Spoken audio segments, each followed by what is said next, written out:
Good afternoon, everybody, and welcome to the homecoming matchup here in Week 6 of WIAC play, where the UW River Falls Falcons, number 12 nationally ranked, might I say, are taking on your UW Stevens Point Pointers. I am Jacob Spurl. Joined here to my right is the Brett McNamara. If you're watching this online, video is brought to you by Pointer Studios on the WIAC Network, as well as UWSP Athletics on YouTube, with audio brought to you by 90 FM. UWSP, your only alternative. Brett, how are the Pointers looking heading into this weekend's matchup?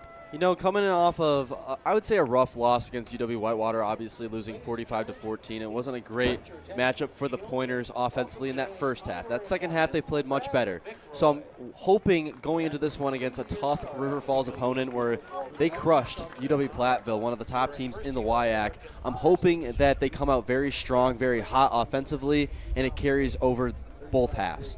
Yes, I agree. This is a long-awaited matchup, as we mentioned. Number 12 nationally ranked River Falls came up and upset UW Platteville last week, who was the top team in the WIAC. They broke their undefeated streak, and now both teams meet up on a very nice, sunny, gorgeous day. Nice warm weather for mid-October Saturday afternoon, as both teams meet in the middle of the field. They're about to do the coin flip.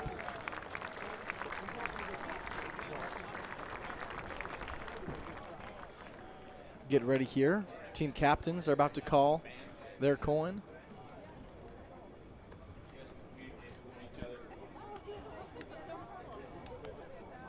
And before they get to it, the official's mic isn't there yet. We have to obviously talk about last weekend. They played against UW Whitewater.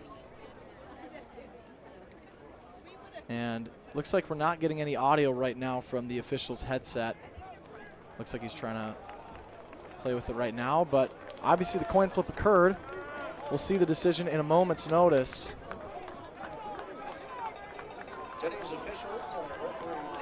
So before they fix that, obviously it's homecoming. You know, a big tradition. The pep band, or at least the band for the Pointers, they go around campus early in the morning, bright and early, rise and shine, playing their instruments, and obviously they're here today. This is their first, and I believe their only game of the year for football, where the pep band is in-house, obviously down the street. They got a bunch of tailgating events going on, so a lot of fun things for homecoming. But I got to mention, this is arguably the most packed game here at Gerke Field. Not only that, there are Pointer fans in the away section. That's how filled it is here right now. Yeah, a lot of fans are ready to see a good performance here today, Jacob. But like you were mentioning, the pep band, I was prepared this time. Last year, I had my windows open, woke up right at 8 a.m., and I was not a very happy camper, you can say. Yeah. But, you know, this morning, closed the windows before then, and I didn't hear anything. The only thing I was hearing were my sweet dreams, Jacob. So hopefully those dreams of the Pointers winning today come and see in the future, but we'll I guess see what happens. This is a big matchup. The last time the Pointers beat River Falls was back in October 2019. So it's been a few years, but we're getting ready to start here. Kickoff coming up at 1:05 Central Time. And River Falls is kicking, so that means, yes, the Pointers will start with the football. Opposite of what happened last week, the defense had a big 3-and-out to start the game against the Warhawks, top 10 nationally ranked. But enough of that. This is the River Falls and Pointers matchup. Falcons take on the Pointers. And here we go. Kick is away. And that is going to land out of bounds. Penalty right off the bat in the Pointers' advantage. We'll see if we can get some audio here from the official's microphone. Yeah, I want to see the Pointers, like I mentioned, have a nice start to this one. There is a headset working. We'll adjust that in a minute. But here is Charlie Smith, the Pointers' starting quarterback. He's had a very solid year so far, attempting to get his first conference win of the season. It'll be 1st and 10 from the Pointers' own 35-yard line. Smith is in the shotgun with Cashin lined up to his right. On the rollout. Looking down the field, and he'll still say, now he throws it, and it is ruled out of bounds, not an interception. He threw it into double coverage. No, it's now ruled an interception for River Falls. The first play of the game. It's Charlie Smith's third pick of the year. Oh my goodness. Yeah, not a great start here from Charlie Smith. Wow, I'm just as shocked as all the Pointers fans here. It looked like he rolled out of that right pocket pretty good on the run. He had pressure, but he got rid of it. I thought it was out of bounds. I guess the officials thought differently. And River Falls, after kicking it away, now have a good start as they go with an empty backfield to start. Caleb Blaha is the starting quarterback for River Falls. On an empty pocket play, he steps up, breaks one tackle, and now slides down near the 35. So a great opportunity for the Falcons. They start in Pointers territory for their first offensive series, and it looks like they're going to have a quicker tempo offense. It's going to be 2nd and 7. Blaha in the shotgun. The back line up to his right. It's a quick toss to him. And Asher plows ahead.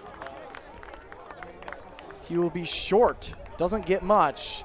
And it's 3rd down for the Falcons. Can the Pointers defense force a 3-and-out on their opening series like they did last week against the Warhawks of Whitewater? Yeah, it's going to be tough with this high-tempo offense that the River Falls has got going on so far. Quick snap. Blaha spinning around. Has time to throw it. Still looking. Directing traffic. Now he floats it down the field, and it's incomplete.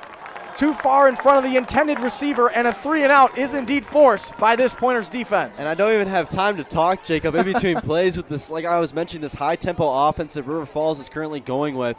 But right here, the Pointers played great after having a turnover, and River Falls is going to go for it here on 4th down. But one of the things I wanted to mention before the game started was the defensive backs. They got to play great for the Pointers if they want to win this one. Quick snap on Tripp's right. Blaha looking, fires over the middle, and it's incomplete. It's a turnover on downs for the first defensive series of the Pointers, and now Charlie Smith and the Dogs offense is going to take it back over. Yeah, the guys I mentioned, the guys I'm talking about, the defensive backs, it's Xander Pop, Gregory Westemere, and Charlie Anderson. Those are the 3 guys for the Pointers. You got Anderson in the nickel usually, but they have to play great. Blaha's a great quarterback. He can get out of the pocket. He can make things work. So if the Pointers, like I mentioned before, if they want any kind of chance of beating this high-ranked offense, they got to play good defensively on the cornerback side. Smith fakes the pitch, running, and might lose a yard. They started on the 34, which is funny because the first play of the game they started on the 35, so it feels like not much has changed in this first minute or so. And it feels like we just started the game. It feels like we went back, like we took a step backwards almost. There has been 3 different series within the first 80 seconds of the game. And now they have the center come out first in their formation, and here we go. Smith will be in the pistol formation. Back in the backfield. It's a handoff to him. Looks like it's Cashin, and he doesn't get much. Nice stop from this Falcons defensive front. Yeah, Bryson Cashin has kind of died off the last couple games. I feel like he really just needs to get going. And it's not necessarily his fault. It's the offensive line. They got to get a lot of pressure. And I'm also looking at the tight end, Elijah Mott. He didn't have a great week last week. The blocking just wasn't there. He's one of my highlighted players today. If the Pointers need to get Bryson Cashin going, it starts from that tight end possession in the O-line, Elijah Mott. You mentioned Mott. As of last week, he has switched to now the starting role over Matt Getchin, who's been the starting tight end for the last couple of seasons for the Pointers. On 3rd and 8, Smith to throw. Fires down the near side of the field looking for his man, and it's way too far in front. He had some nice separation. That was number 16, Andrew Phillips. Austin Phillips, close there. Yeah, another guy that I had highlighted on this team. It's just the mistakes that the Pointers had last week that I really think they need to fix. The defensive backs, I already labeled them. I labeled Elijah Mott. My last and final 5th guy that I have highlighted was Austin Phillips. He had a big drop last week, which would have resulted in a touchdown for the Pointers, and it cost them. It really did. So right there, they tried to go to him there on the, I would say, a fly route, and it just obviously went incomplete and forced the Pointers to another 3-and-out. Back-to-back 3-and-outs by back-to-back defenses as the punt is away. Does not get much. And it'll land inside the 45 of River Falls territory. That is where Caleb Blaha will start for his Falcons offense.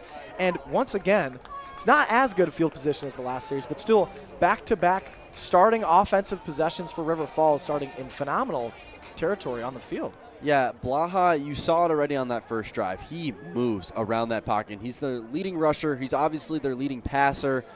So the Pointers just got to contain Blaha. You can't let him get out of the pocket because that's when the wide receivers start doing their secondary routes, and it works perfectly. Blaha on the run. Option toss to Reed, who is blown up in the backfield. Nice tackle made. And you know, I highlighted him. Who was it? Charlie Anderson from the nickel position. He pushed right through that screen wide receiver who had to get a block for Reed to get broken up. And right there, Anderson plays a great job. Quick tempo to swing outside to Reed again. This time he'll get some yards.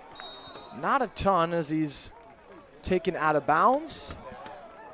It'll be 3rd down to go for River Falls, and they have a quick tempo offense. They do. Like I said, Jake, I'm trying to get a bunch of words in. I'm starting to fumble a little myself, so I'll try to fix it up a bit. On 3rd down, Blaha's going to throw. Near side pass, got his man, breaking a tackle. Now cut into the outside and finally brought down to the 30-yard line. Big play and a 1st down, their first of the game for River Falls. Yeah, it's Steven Reifenberger, the wide receiver, 6'5 junior.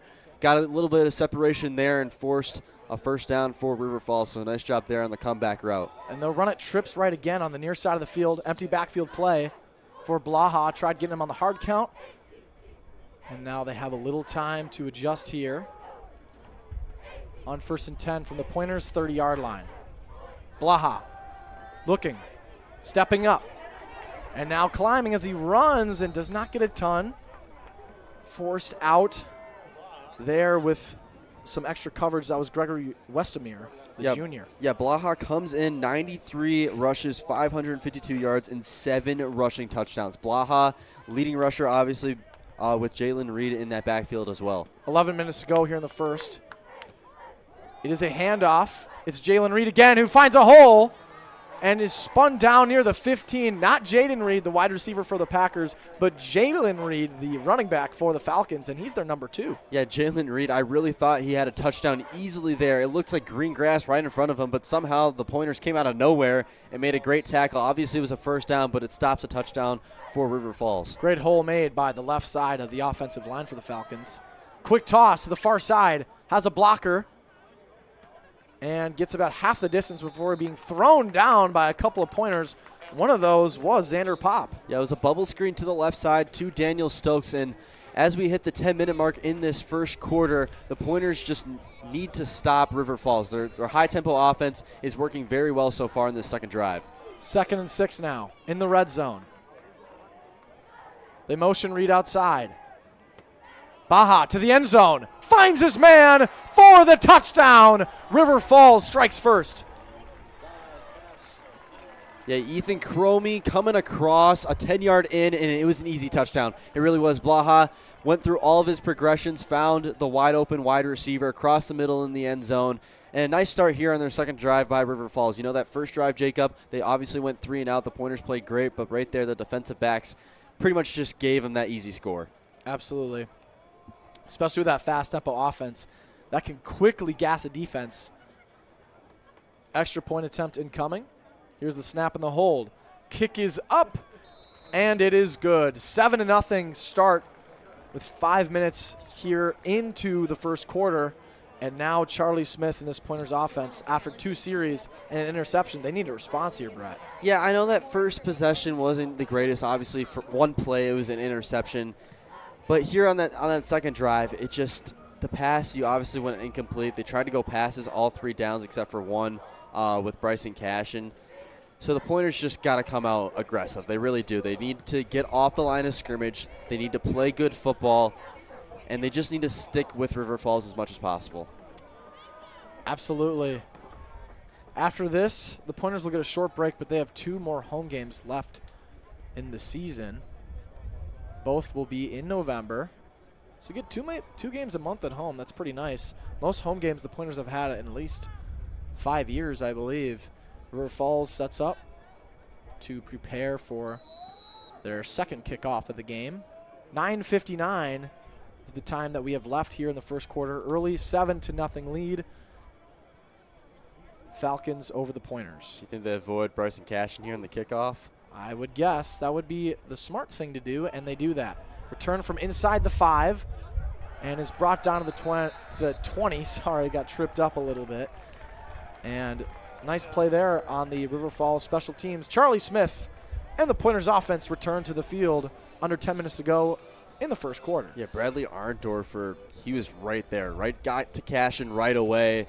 He had a nice arm tackle, and if you want to get possessions on defense or whatever position you are, it starts from special teams. If you're a younger guy, that's how you get playing time. So nice job there from Arndorfer. 1st and 10 from the Pointers 22, running this out of the pistol formation. It's a handoff up the middle. It's Cashin bulldozing ahead. Gets a gain of a couple yards there to make it 2nd and long.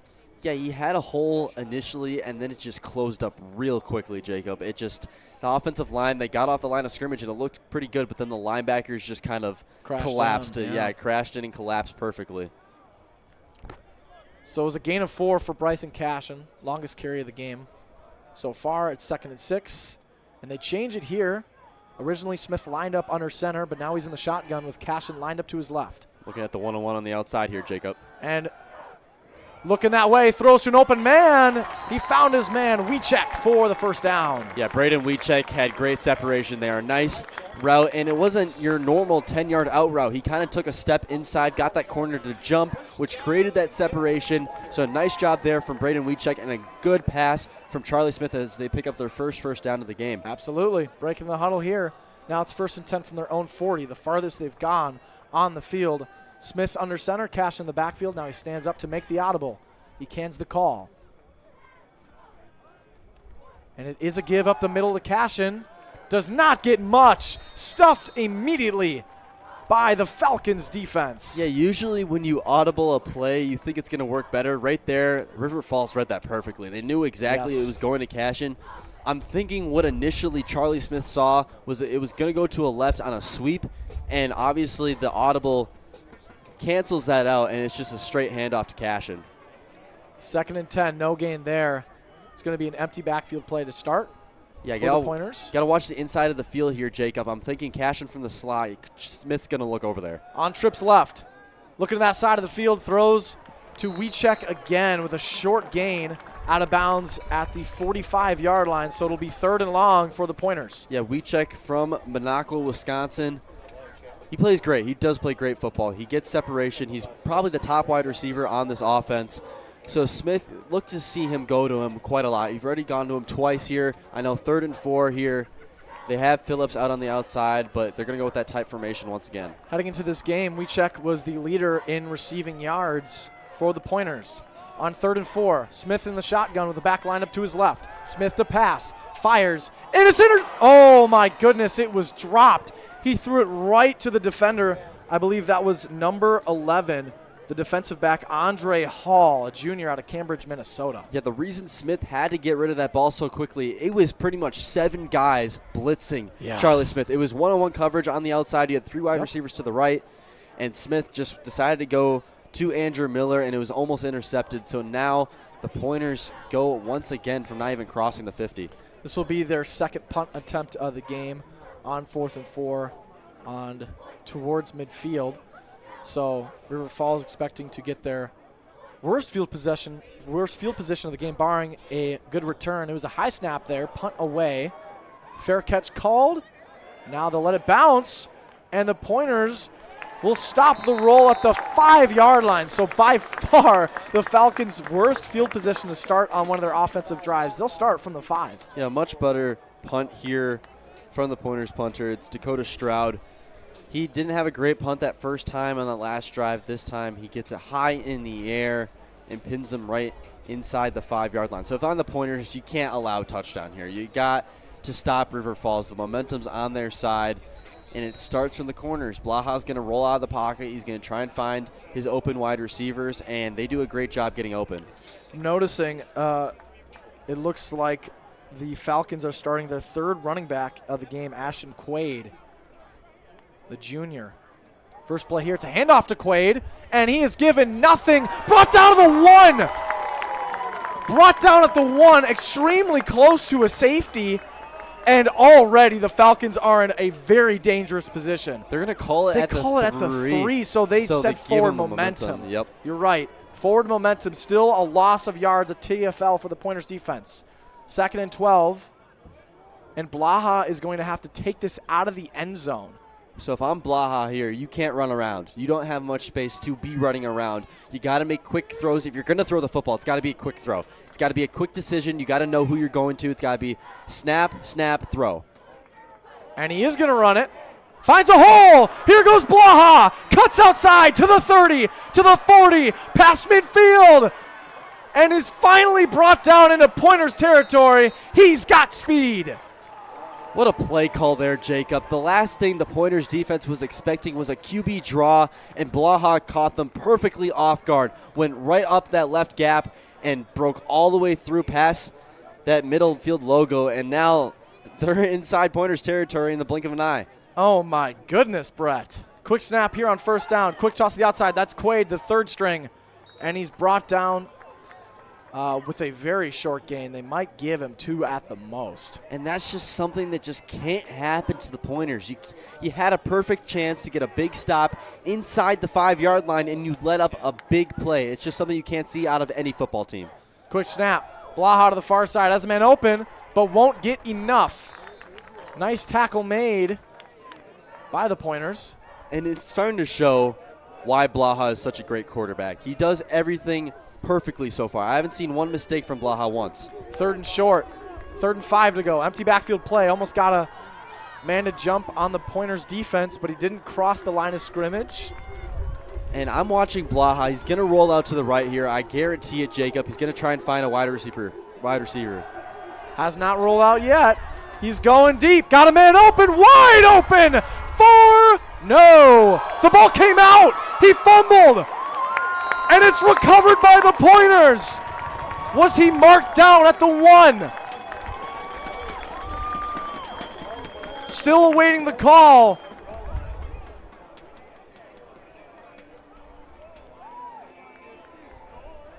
Oh my goodness, they're showing the replay. I think the ball came out before he was down. And they call it a fumble! A turnover at a crucial point on the field. Jacob, I was down on the ground. I'm in the press box right now, and my legs were down. I accepted defeat. You didn't even see it. I thought it was a touchdown. I was like, you can't let that happen. It was a wide open pass, and Blaha, he did exactly what I told him that I thought he was going to do. He stayed in the pocket perfectly. He wasn't aware of the pressure at all, and he found the wide open wide receiver. He fumbles, and now the Pointers somehow take over. I'm in awe. I'm trying to explain it myself. I didn't even see it, Jacob. So the ball came out to the 7, and that's where Charlie Smith and the Pointers offense will start. It's a run up the gut, and not much there. You could see Charlie Smith immediately down to his knees like, are you kidding me? And the Pointers, they got to take advantage of this. Yes. This is your time to take advantage of a big moment that was supposed to happen for River Falls. Yes, the opportunities they've had. They brought a guy down almost to the 1. They called it at the 3, and they just do a quarterback draw that got him almost 50 yards or so. And then on that play, a wide open man, like seriously wide open on the field, and the ball punches out before he reaches the end zone. They got to take advantage. I was a little bit worried. I was kind of confused why they went with a bunch formation here on 2nd down, but they spread it open. Smith looking to the near side. Pressure coming his way. Now he throws, and he got his man again. That's Wiechek inbounds for the Pointers' first down. What a great job there from Charlie Smith. He had Wiechek initially, and he realized as soon as he saw him, he wasn't open because Wiechek was moving so quickly. Then he rolled out a little bit more and made the play. So a great job there from Charlie Smith, not making the crucial mistake once again. 1st and 10 now from their own 19. They got out of treacherous field position, but still would technically be the Falcons' red zone if River Falls was on the offense. On 1st and 10, Smith under center. He fakes it. On the play action, Smith going deep. Got an open man, and is caught! Still on his feet, and brought down inside the 40. The ball was short, and still managed to make the catch. And you know who that was, Jacob? Austin Phillips. We talked about him. Last week, he dropped a big catch that would have gone for a touchdown. This time, Charlie Smith, redemption, exactly, finds his man, and the Pointers are in River Falls territory. What a play, Jacob. From the Falcons 37, it's 1st and 10. Smith in the shotgun, takes the snap, looking to the near side, got the throw off. What a snatch, but still a loss of yards. And I believe that was Lucas Mills, heading into the season, was the 4th string running back for the Pointers, and immediately on this next play, he's back on the sidelines. So we were kind of talking about it pregame that we thought Zach Lynch was going to be back. I heard Pointers players talking that he was out of concussion protocol. I haven't seen him out there once, and I actually see him on the sideline not dressed. So Zach Lynch is out of this game. It's going to be Lucas Mills as the 3rd string running back. Now 2nd and 11, a loss of 1 out of the pistol. Hand off to Cashin. Making moves, finally finds a nice hole for his largest run of the game. Out to the 30. 8-yard gain for Cashin. Yeah, Cashin just makes it look so beautiful, Jacob. It really is. He takes his time. He's patient in that backfield. Bryson Cashin coming into this one, 79. That right there, his 81st attempt, but 396 rushing yards and 4 touchdowns. Like, he plays, he's the backbone of this team. And without Bryson Cashin, there is no Pointers football. He was one of the most dominant running backs in the country throughout non-conference play the first 3 weeks of the year. And now on 3rd and 3, Smith lines up under center. Watch the reverse here. From the Falcons' 30-yard line. It is a give, and he is thrown backwards. Cashin had nowhere to go. A loss of yards. I just don't like that play call, Jacob. I really don't.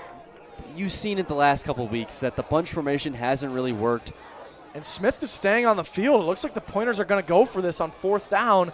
We've already seen River Falls on their first series of the game went for it on 4th down in the Pointers territory, and it resulted in an incompletion. Watch the Pointers to try and get him off sides. I saw the kicker kind of running on the sidelines, but is he going to punt here?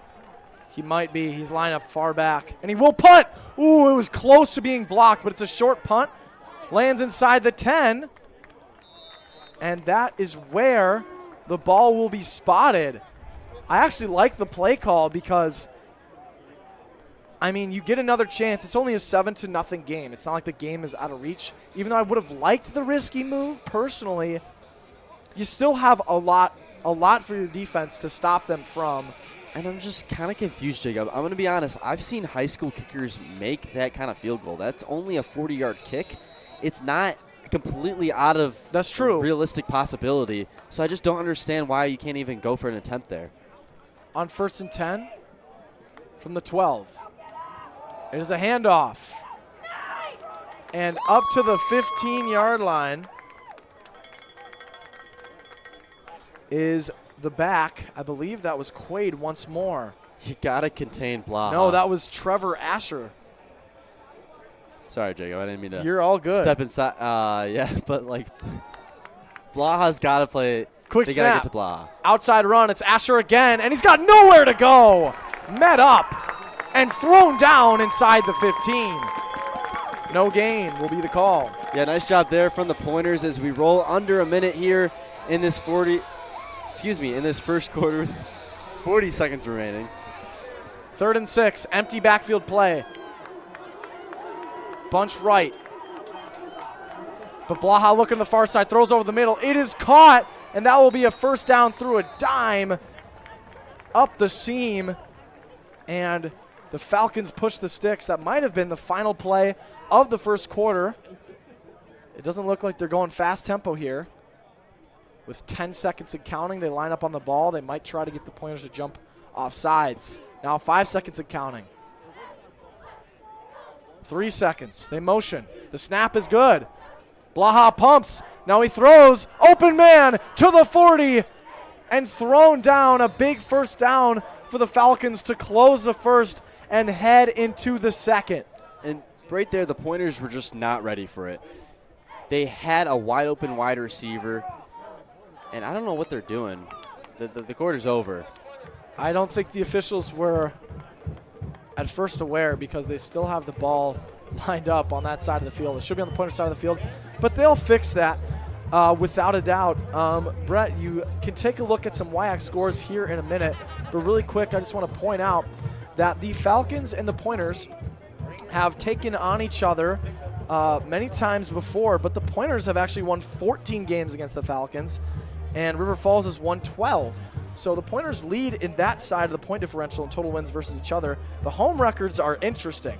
River Falls has won 9 times at home. They're 9-4 at home against the Pointers. And Stevens Point is 10-3 at home.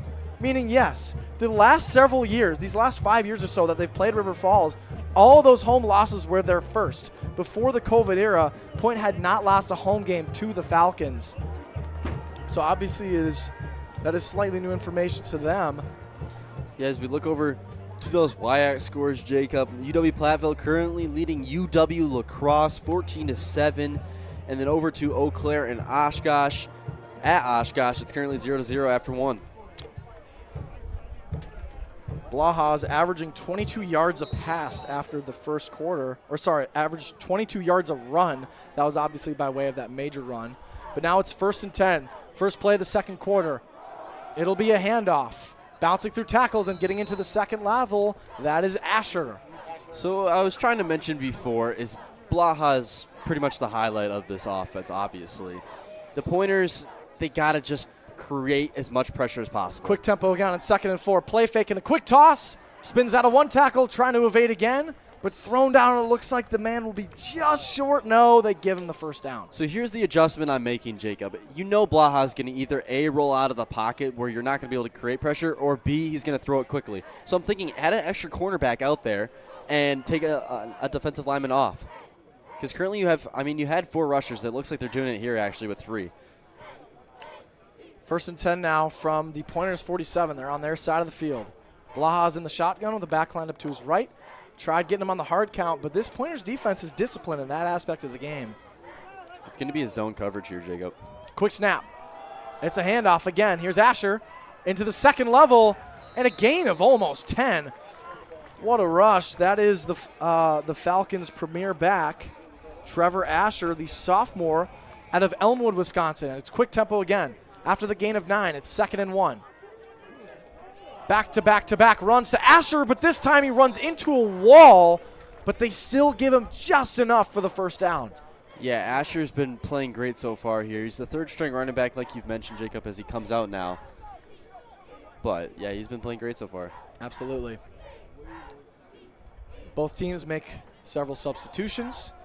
1st and 10 now from the Pointers' 37-yard line. They're going to be out of the pistol, and it looks like the Falcons put in their backup running back, Jalen Reed, and it's a toss outside to him in pursuit and brought down in the backfield.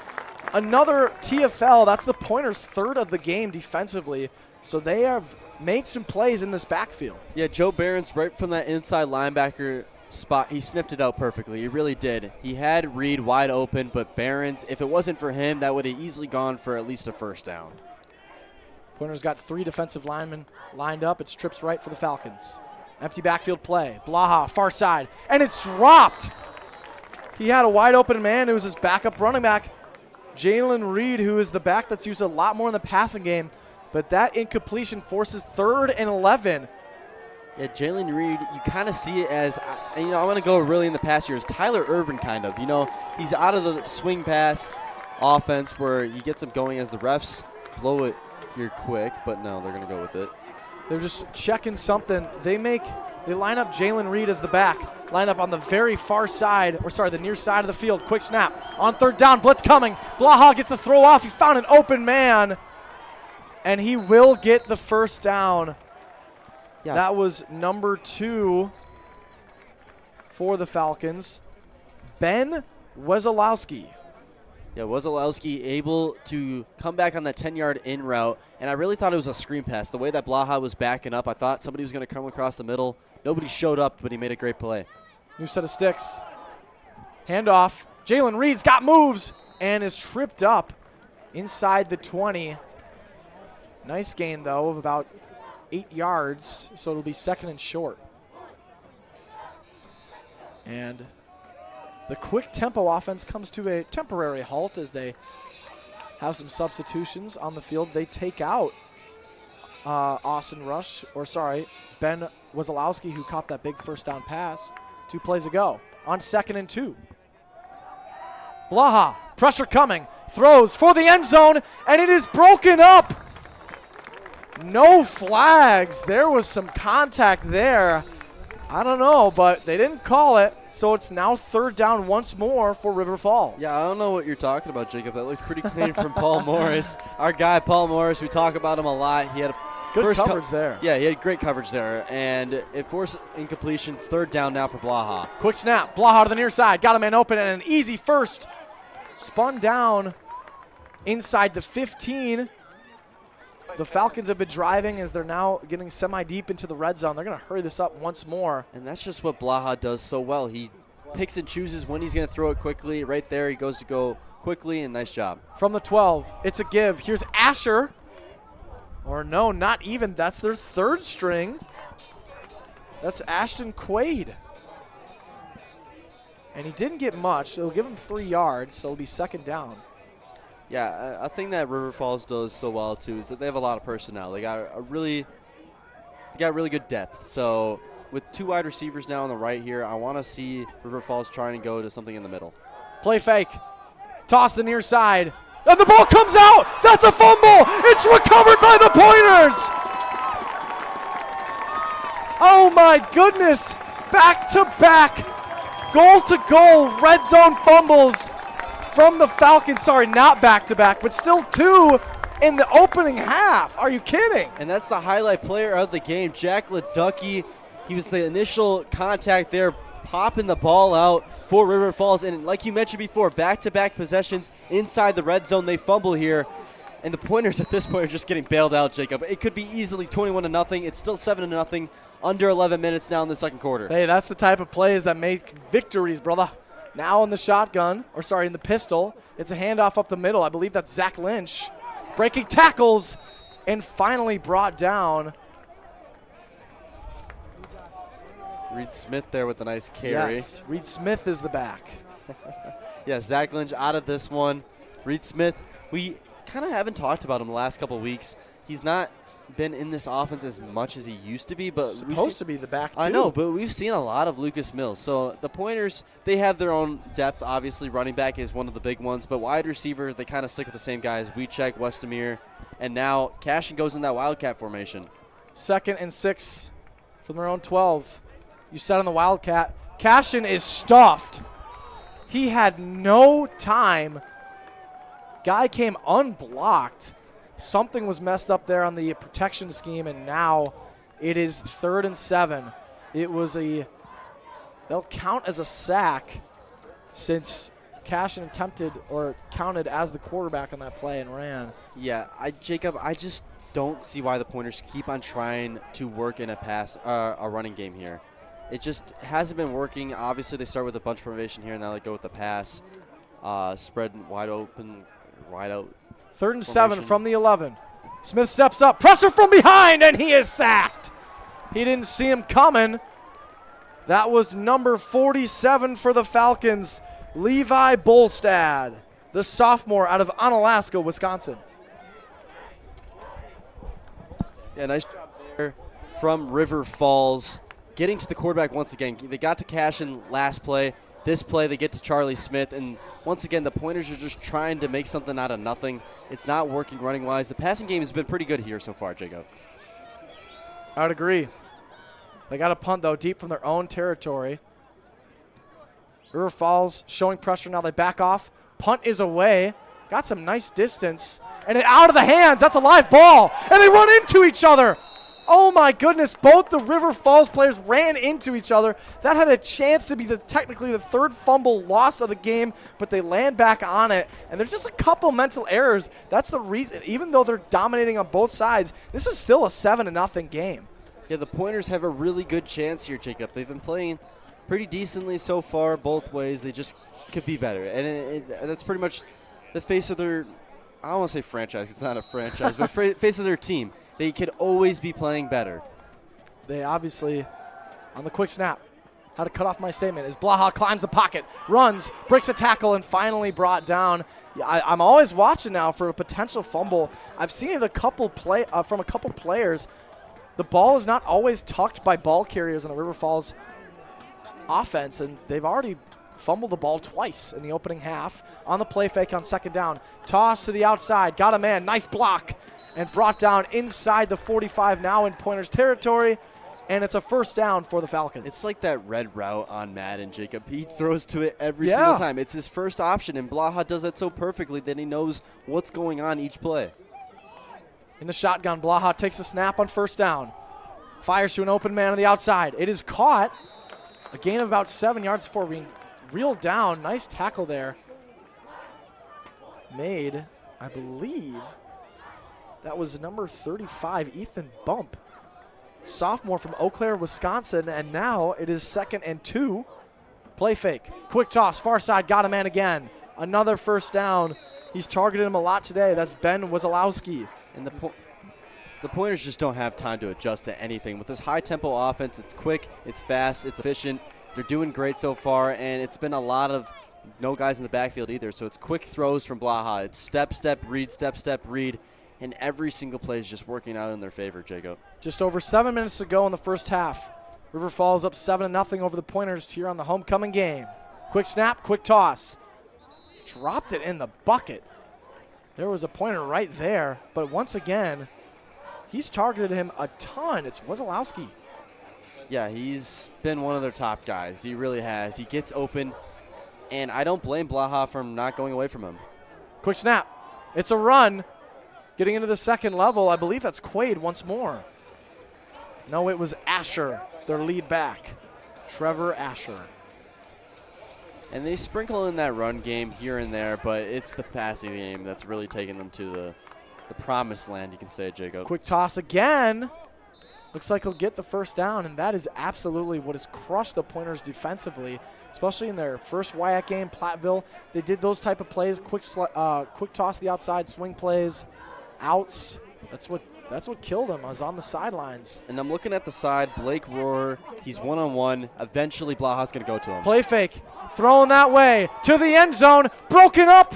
Incomplete. No flags. I just said it literally 2 seconds ago. You called it, Brett. I did. It was coming. I knew it was. And nice play there from Chadwick, Brock Chadwick, making the play like usual. He's always one of the top guys. I didn't label him just because. And even now, Chadwick's cramping up, so now it's going to be the backup. Came to the sideline, grabbing his leg, getting checked out by training staff. Now it's 2nd and 10 for the Falcons from the Pointers 15. Blaha. It is high, but caught, and finally brought down around the 5. That's one of their big men. Can't tell who caught it just yet. Looks like that is one of their wide receivers, Reifenberger.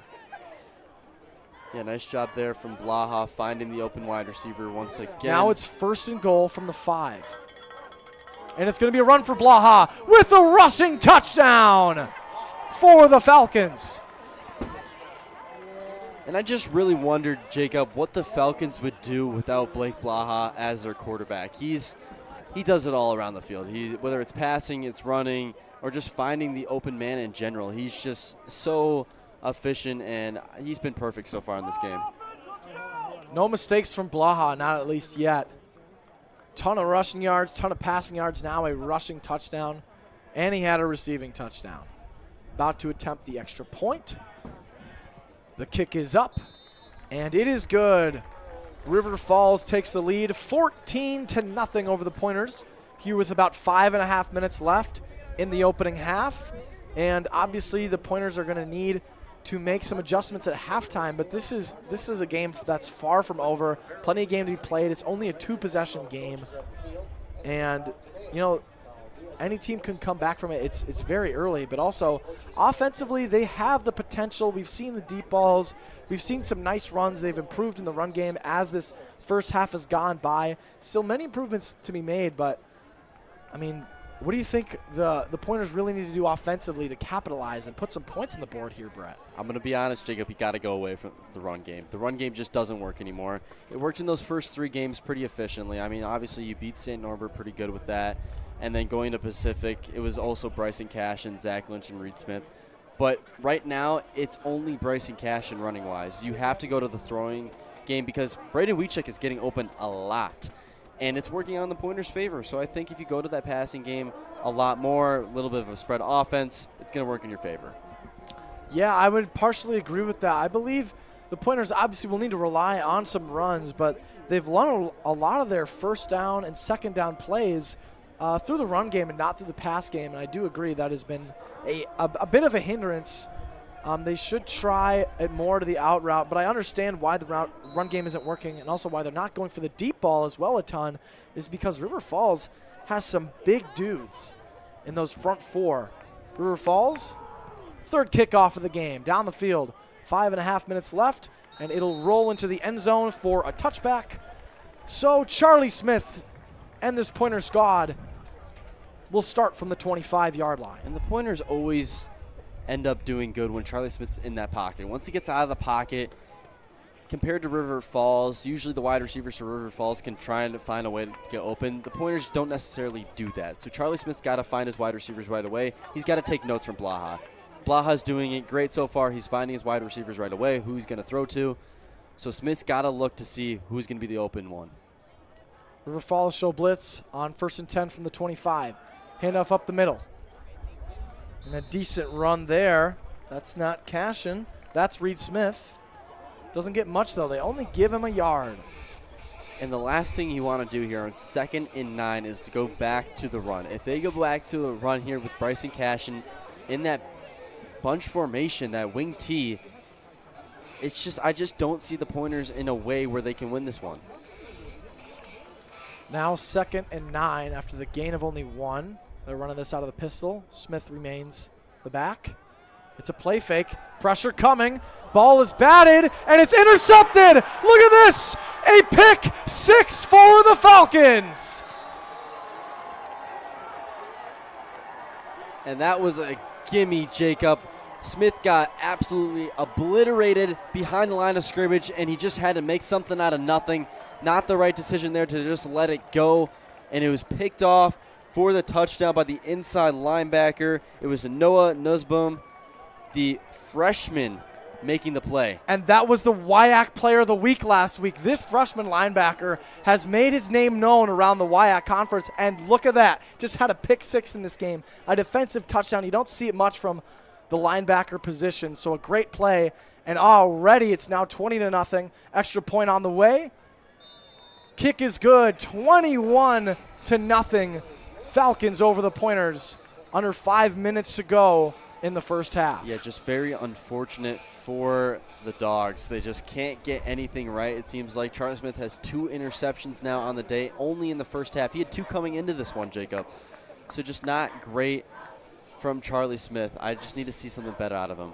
If there's a positive to take from both sides, as odd as that may seem, there's only been 1 accepted penalty this whole game, and that wasn't even from scrimmage. That was from the opening kickoff of the game. So at least in that regard, both teams are playing with their heads on straight, locked in the foul aspect, as we see Stevie Pointer has made his appearance out of the crowd, walking around among the bleachers, trying to keep the Pointer faithful up and happy. The Pointers have another chance to try to get something going. Obviously, that last offensive drive, not great. Charlie Smith now has 2 interceptions on the game, on the day. Half of his total now for the entire season. And I just want to see the Pointers just go all passes here.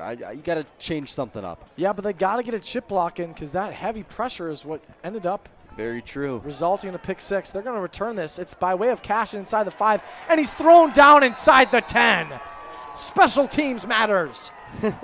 Like you said, and it was the wide receiver, Jacob. That was Ben Wazowski. Oh, my goodness. He is all over the place. He is all over the place. He makes great plays offensively and apparently on special teams, too. He made the big tackle there. So the Pointers inside the 10-yard line. Or actually, they're going to set up at the 11, but still, it's just I got to see something, Jacob. Yeah, even though they're down 3 possessions, I imagine they might play a little conservative here. Especially, this is the similar territory where Charlie Smith just threw that pick 6. They got to get some extra protection here. And I'm watching that slot wide receiver on this one, Jacob. 1st and 10 from their 11. Down 3 scores. Smith stepping up, climbing, gets a block on the run, gets some space, and slides down past the 20. It looks like that should be enough for a first down, but they mark him just shy of the marker. They said he slid around the 20. I mean, I would have maybe given him an extra yard. I got to look at the tape one more time. But they say it's 2nd and 1, so a gain of 9, and that's good. I like that concept because you could tell the whole time that was an intentional run. They had one of the tight ends come up and block up the seam, giving some extra space for Smith to decide his path. He went to the near side of the field. That was the correct take. On 2nd and 2, it's a handoff up the middle. Run game getting going, and it's a first down for Bryson Cashin. Pointers advance the sticks. Under 4 minutes to go and counting in the opening half. Yeah, that's really where I want to see the run game being used. It's the short plays. You can't have the run games on 2nd and 9, 2nd and 10. I just feel like then that forces you into a big, long 3rd down attempt where the passing game, you just got to rely on it. It's hard to rely on stuff that isn't working. on 1st and 10 from their own 23-yard line. Smith in the shotgun with Cashin lined up to his right. Floats it down the far side, too far in front. That was the intended man, Austin Phillips, who's made several crucial catches in this game.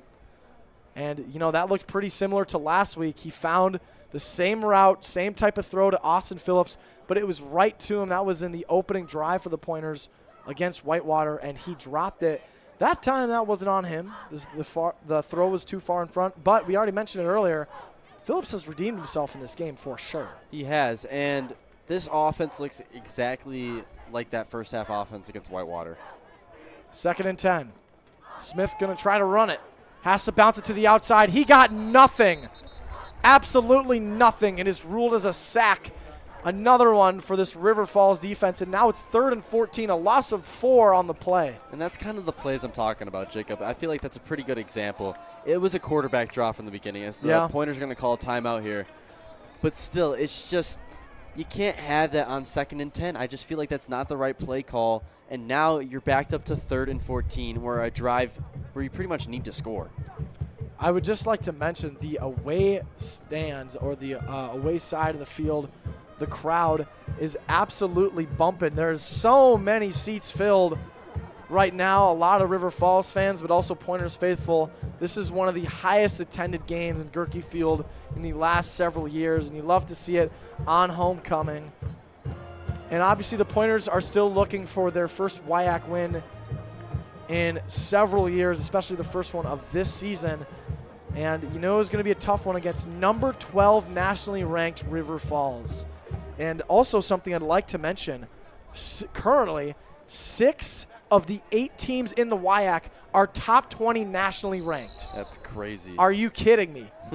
Over 25% of the top 20 is through UW schools. From 3rd and 14, Smith has immediate pressure, gets the throw off. It's a screen to Bryson Cashin, gets a block from Armandares. Here goes Cashin, got the first down and more, and shoved out of bounds past the 50. A big play for the Pointers, and a nice play call by Luke Vinay. Yeah, where is that, Jacob? I've been waiting for a screen pass, it feels like all day, and finally they pull it out here on 3rd and 14. And like you mentioned, a great play call. I feel like we need to see more of those kind of catching off guard plays, I can say, Jacob. 1st and 10, under 3 minutes to go in the first half, down 21-0. Smith in the shotgun with the back lined up to his left. Smith on the rollout to his left. Throws down the field, and it's incomplete. Yeah, nobody was really open on that one. It was wide receivers all to the left side. So now you're under 2 minutes and 40 seconds, Jacob. What do you want to see the Pointers kind of do here with probably their last drive of this first half? Honestly, they got to hold on to their timeouts. They still have 2 left, plus the 2-minute warning. So by technicality, I would count that they have 3. But I mean, they got to stay away from the run game, and they got to go back to the screen passes. Clearly, that worked for them on 3rd and 14. Yeah, Austin Phillips on the outside. I like that coverage. 2nd and 10. Smith is going to run it. Has some space. Takes inside the 45 to the 40, and out of bounds with the first down. Stops the clock at 2:31. Oh, my goodness. They are finally getting a nice, solid drive. And sorry, because that's not inside the 2 minutes, the clock will continue to run. That is regulation of NCAA D3 football, so they got to get the snap off. 2:20 and counting. Yeah, that's the Charlie Smith. That's second half Whitewater Charlie Smith right there. Getting out of the pocket, making the big play, and now onto that River Falls side. And they're going to change it. Smith will line up under center. Cashin is in the backfield. They got to get this off. Watch 5 this seconds reverse left here. before the 2-minute warning, and it looks like they won't snap it. They let this go to the 2-minute warning, folks. Pointers down 21-0 in their homecoming matchup against number 12 nationally ranked River Falls. And I think that interception really changed what the Pointers needed to do. I feel like Luke Vinay really something, got in his head after that interception. Obviously, it wasn't completely Charlie Smith's fault. You just kind of got to get rid of it. But right there, it sparked the momentum for the Pointers here. I agree. I mean, you got to look at it. Like, Caleb Blaha has also, offensively, he's played all over the field. Rushing yards, in the first quarter alone, he had a net 66 yards. His longest rush of the game was 59 yards. That was within their own 10, or actually within their own 5. And Blaha hasn't made mistakes. He's found guys all over the field. So offensively, the Pointers need anything they can get because right now they can't stop Blaha. And we come back from the brief break with 2 minutes to go. Pointers still have 2 timeouts left, down 21-0. It is 1st and 10 from the River Falls 35-yard line. Smith in the shotgun with Cashin lined up to his left. He fakes the toss. Smith, floats it. Open man, he got him at the 15. That is a reception, ruled inbounds. New set of sticks. Pointers are driving under 2 minutes. It's the slot wide receiver, Andrew Miller, kind of an in and out, almost like a post. I don't really know the correct term for that route, but a nice job there, nonetheless, from Andrew Miller getting open, and Charlie Smith finds him. That was a great throw from Smith. Best case scenario here, the Pointers use their time wisely, maybe score, and make sure that Blaha and the Falcons offense don't do anything with the remaining time in the first half. 1st and 10 from the 15. Mills is the back. They give it to him, bouncing it, and will not get much. Still a gain, nonetheless, for the Pointers. It's 2nd and long. Clock counting, under 1:20 to go. They still have 2 timeouts, but they're making several substitutions. Lucas Mills was only in for that one play on that one carry where he got 3 yards. Yeah, I'm looking at the timeouts. I'm thinking the Falcons need to use one here. Yeah, I feel like if the Pointers were to score here, you want some time left on that clock to try and do something yourself. Now, keep in mind, the Falcons do start the second half with the ball. Didn't seem like it because it was only one play, but the Pointers started with the ball to start the game. And I'm not sure what's going on. Did they call a timeout? I think they did. Not sure on that one. Maybe they didn't have what they liked. Play clock was winding down. But Pointers call their second timeout of the first half. And really quickly, we're going to take a look at a couple of WIAC scores brought to you by Brett McNamara. How are we looking around the WIAC?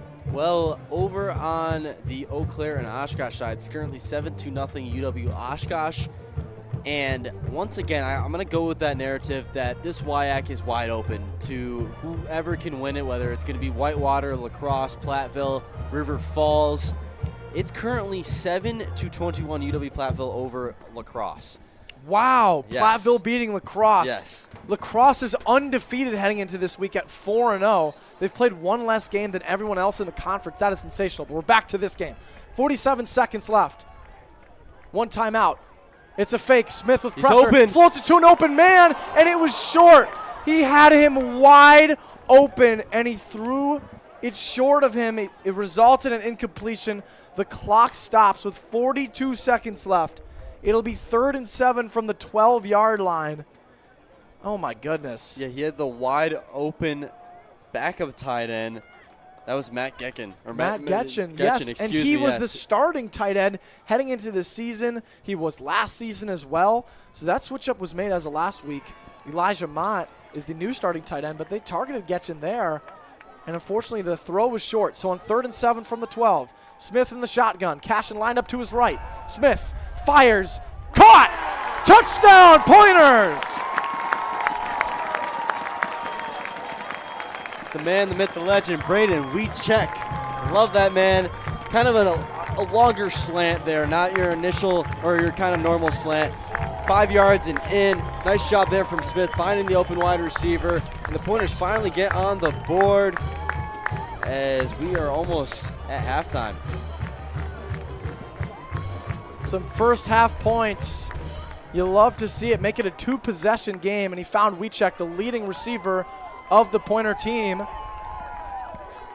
as they attempt the extra point. The kick is up and through the uprights. It is good. So it is now 21-7, back to a 2-possession ball game. And if that pick six doesn't happen, this is a 1-score game, Brett. It is, and I think if the Pointers want to have a chance with 37 seconds left, if River Falls somehow, some way scores a touchdown on this, this is when you need your defense the most. Yes, River Falls does have all 3 of their timeouts. However, they only have 37 seconds to operate with. And if they try to return it, that's going to even reduce that more for the offense. So The defense just needs to play some prevent and head into this halftime with some momentum, trying to impress and show off in front of their homecoming crowd, one of the biggest attendances in the school for homecoming especially, but also for all their football games the last several years. Packed house today. And here we go. Pointers about to kick it off. 37 seconds left. And they got the second back there to return it for River Falls. That's Jalen Reed as the kick is away. Right to Reed, and he muffed it. He lost the ball. Now he scoops it up from the 5, going to the far side, and he is finally brought down around the 12. He gets almost nothing, and that took off 8 full seconds. So, I mean, the Falcons have even less time to operate now. Yeah, that had me a little scared, Jacob. I thought Reed was going to make a mistake, and he did initially, but he got the ball back, and now River Falls at the 12-yard line. The Pointers still have 2 timeouts, so they could try something here. If I'm River Falls, I would just let the half go out. You're up 14 points, up 21-7. Several backs playing deep. 29 seconds left. It's 1st and 10 for the Falcons from their own 12. Blaha looking, has all day to throw it. Now he fires over the middle, got him on the slant, gets a block, and is out of bounds past the 20. That was a nice read there from Blaha, and like you mentioned, he had all the time in the world. Not a lot of pressure from the Pointers, but that's what happens when you add an extra defensive back, so it makes a little sense when you only have 3 down linemen. Now the clock stops with 22 seconds left. On 1st and 10, Blaha takes the snap. Looking down the field, stepping up. Felt some pressure, takes it past the 25, and now out of bounds. A very minimal gain, and that took off an extra 7 seconds. So the clock will stop. 15 seconds left. River Falls still has all 3 timeouts. Back-to-back plays have gone out of bounds, stopping the clock. Yeah, I love just the way that Blaha finds that nothing's open. He reads it perfectly. He knows, it almost feels like he knows where the Pointers are going to go. But it's still very good coverage from the Pointers, and that's what they do. They can let up 20 yards or so. On 2nd and 3, stepping up, firing down the field, got a man near midfield, and is stumbling into Pointer territory, finally reeled down. The clock will stop with 5 seconds. That was a 10-second play. And River Falls, since it was the play on the field, is forced to call their first timeout of the half. I mean, their only shot at scoring here heading into halftime is a deep shot to the end zone. Yeah, it's almost like Blaha needs to have his inner Aaron Rodgers moment, come out and finally make a big play. Hail Mary? We saw it on Monday night. Aaron Rodgers tried to go with that one once again, but we'll see if Blaha can do it here. But yeah. Yeah, I mean, this should be a sensational play. You'd have to give credit to River Falls, barring any blown coverages by the Pointers or anything.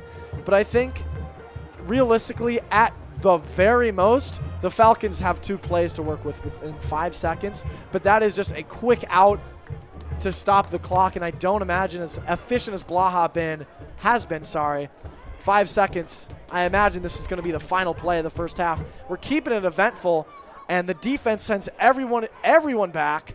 They're only going to have 1 rusher. 2 linebackers also playing on this line of scrimmage, but everybody's in the back. In the secondary, I should say. And now the Pointers call their final timeout of the first half. And I think there's going to be some sort of trickery here from River Falls. I don't see them going with the Hail Mary anymore. With the way that the offensive formation was, I agree. I think that's why the Pointers called a timeout, because they saw something that's going to avoid River Falls. Very smart move from Pointers head coach Luke Vinay. I did agree. They played heavy prevent, but the way that offensive formation was lined up, they did not have many wide receivers lined up outside. They were going to try some quick hub and run or something like that. So nice timeout called there. If you're a Pointers fan, you don't want them to score here. And don't get me wrong, River Falls is a good squad, so are the Pointers, but you've got to feel confident. Even though it's only a 2-possession game to stop them heading into halftime, this is the 12th nationally ranked team.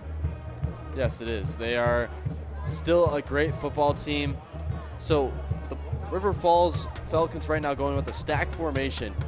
I'm kind of watching to see if they're going to go with a quick pass here and let the blockers kind of go out and then do a little bit of laterals, but we'll see. Asher's the back. Here's the snap. Quick throw. Got him open. Clock winds down, and he slides at the 30. It looks like he's going to have 1 second left. And they do. The Falcons call their second timeout. They get 1 second, much to many Pointer fans' chagrin, but I think that was the right call. There was 1 second left. That was the correct call, Jacob. So now they're going to attempt a long field goal. The ball is lined up at the 30-yard line. 1 second. This would be huge for the Falcons. And Jacob, to be honest, that is the smartest thing I've seen out of this football game from either team. They go with the short pass here, and they knew exactly what they were going to try and do. Try and go for a field goal attempt. Instead of going for a Hail Mary and just letting the clock run out, now you got even a better chance at some points. I mean, what I say, at the absolute most, 5 seconds was enough for 2 plays, and that is exactly what's going to happen. But instead of doing a quick out, because they didn't need to, they still had 2 timeouts to spare, and they use it. And that's just kind of what happens. The Pointers just didn't notice it there, and it just resulted in now a field goal attempt for the Falcons. Obviously, the Pointers talking about a potential block. We've seen that a lot throughout the National Football League world. But this isn't the NFL, Brett. This is D3 college football. And this will be a long attempt. Ball lined up at the 30. At a 43 or so yard attempt for the Falcons kicker. And it looks like there's a stoppage of play. I thought the Pointers had already called 3 timeouts, but they said they called a timeout. I'm not sure. They had one before, and then when was their second one? The second one was when they were trying to drive down the field, because they had called one earlier in the second quarter. I'm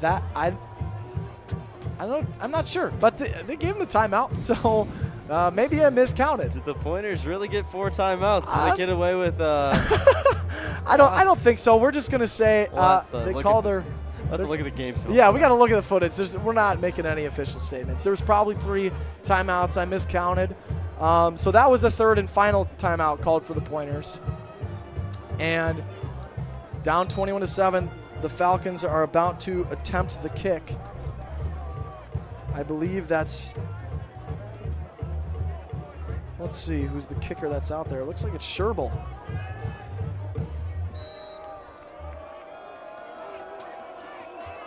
Justin Sherbel, the senior from Fond du Lac, Wisconsin, about to attempt a long attempt. Loud here, trying to make it 24-7, heading into halftime. The snap, the hold, the kick is up, and it is wide left.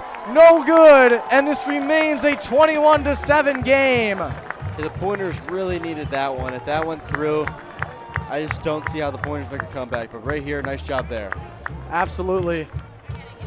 A very sensational first half. Fumbles, 2 fumbles by way of River Falls, 2 interceptions by way of the Pointers. Obviously, one ended up in a pick 6. This is a 21-7 game. It's the number 12th nationally ranked River Falls Falcons taking on your UW Stevens Point Pointers here in week 6 of WIAC play. And if you're watching online, video is brought to you by Pointer Studios on the WIAC network through UWSP Athletics, with audio brought to you by UWSP 90 FM, your only alternative. We'll be back in about 20 minutes.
Good afternoon and welcome to the second half coverage of this homecoming Week 6 WIAC matchup with the number 12 ranked River Falls Falcons and your UW Stevens Point Pointers, where the Falcons lead the Pointers 21-7, but that's not all the story. They scored 3 of their first touchdowns, all 21 points straight, consecutive. But then the Pointers were able to score within the final minute, giving their first score of the game. The Falcons drove down the field and attempted about a 43-yard field goal, which they missed wide left, keeping this a 2-possession game.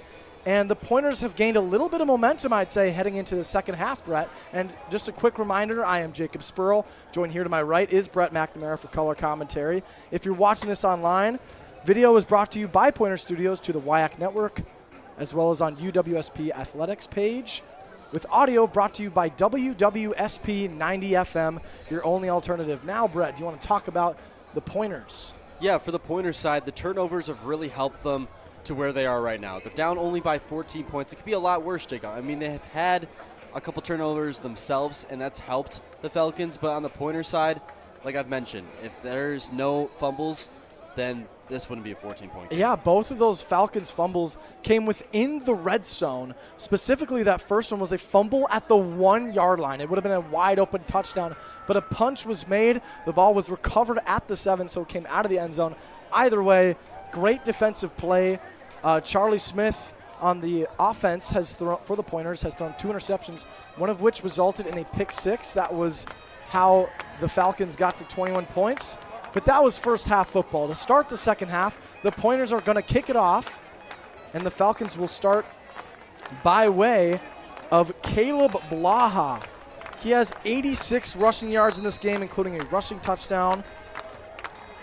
He has been all over the field in that regard. And passing, he's been phenomenal as well. The kick is away, and the Falcons will take it out from inside the 10. Up to the 20, has blockers, cuts back, what a move, spinning and down at the 39-yard line. That is where Blaha and this Falcons offense will start half number 2. That was like a spin hurdle. We kind of saw that Saquon Barkley last year. I was going to say Obviously didn't do it over a guy, but still, that was pretty impressive from Reed. So maybe we'll see that on offense as well. And that was the second running back in the rotation for the Falcons. Jalen Reed, not Jaden Reed of the Packers, but the running back Jalen Reed for the Falcons. He is also their lead returner. That's why he had returning duty on that one. But it's 1st and 10 for the Falcons from their own 39-yard line. Now Blaha's alone in the shotgun, looks to the near side of the field. Now he just has a quick throw into some tight coverage. Gets a short gain, and it'll be second down for River Falls. Yeah, the motion from Trevor Asher out to that left side really made way for the easy throw and catch for Blaha. And the quick tempo offense continues here into the second half. It's a handoff up the middle. There's Asher, their lead back. Approaching midfield, it'll be 3rd and short for the Falcons. Yeah, nice job there from Josh Kristoff, the outside linebacker. He took the correct angle and now forces the River Falls Falcons to a 3rd and short here. 3rd and 1. Out of the shotgun. Handoff to Asher again. He gets the first down with ease before being upended by the Pointers. That was number 42 for Stevens Point, Joe Behrens, their leading tackler, who had a phenomenal game against Whitewater last week. Had 4 tackles for loss, led the team in tackles last week, and had a sack. I believe 3 sacks. Yes, he did, Jacob. Phenomenal 3. game. Now it's 1st and 10 for the Falcons into Pointer territory. It's a play fake. Blaha keeps going to the outside, won't get much. Still a gain of some yards nonetheless. Second down, River Falls. Yeah, I just talked about him before. Josh Kristoff, the outside linebacker. He made a good play a couple plays ago. That time he just couldn't rush that left tackle. And that left tackle is huge, standing at 6'9". DJ Fox, that left tackle. He's a huge guy out there. He's big. 2nd and 4, empty backfield play. Blaha to the far side of the field. Got him in open. It's going to be a first down. And a couple extras. He's not brought down yet. What an effort by the Falcons receiver. Kept his feet running. You were taught that from a young age. And that was Trevor Asher, the lead back. Yeah, Asher going out in that slot. You've seen it a few times now. This time he kind of goes in that stack formation. But he gets open on offense, so Blaha likes to go to him. Oh, he fakes the run. Blaha wants to throw it. Now he's rolling out to his right, and now he's going to try to run. And I don't even think he gets a full yard. Nice coverage there by the Pointers defense. Yeah, it's going to be his sack for Josh Kristoff. Somehow, some way, it's a loss of about 3 inches there. So nice job there from Kristoff, staying with Blaha. And now 2nd and long, the Pointers need to stop the pass here. They're obviously going to go to it. I don't see them going to Kelly, especially with him in the backfield. 2nd and 10 from the 33-yard line. They got Reed back in the backfield, but Blaha's throwing. No pressure. Fires over the middle, got an open man. He breaks a tackle inside the 20, inside the 10, and tripped out inside the 5. A potential touchdown saving play by way of number 29. That was Nathan Huff, the junior defensive back for the Pointers out of Delavan, Wisconsin. They're hurrying up here. It's 1st and goal from the 3-yard line. And look who's in the backfield, Jacob. That is a new back. I'm not sure who that is. That's not a running back. That's a lineman.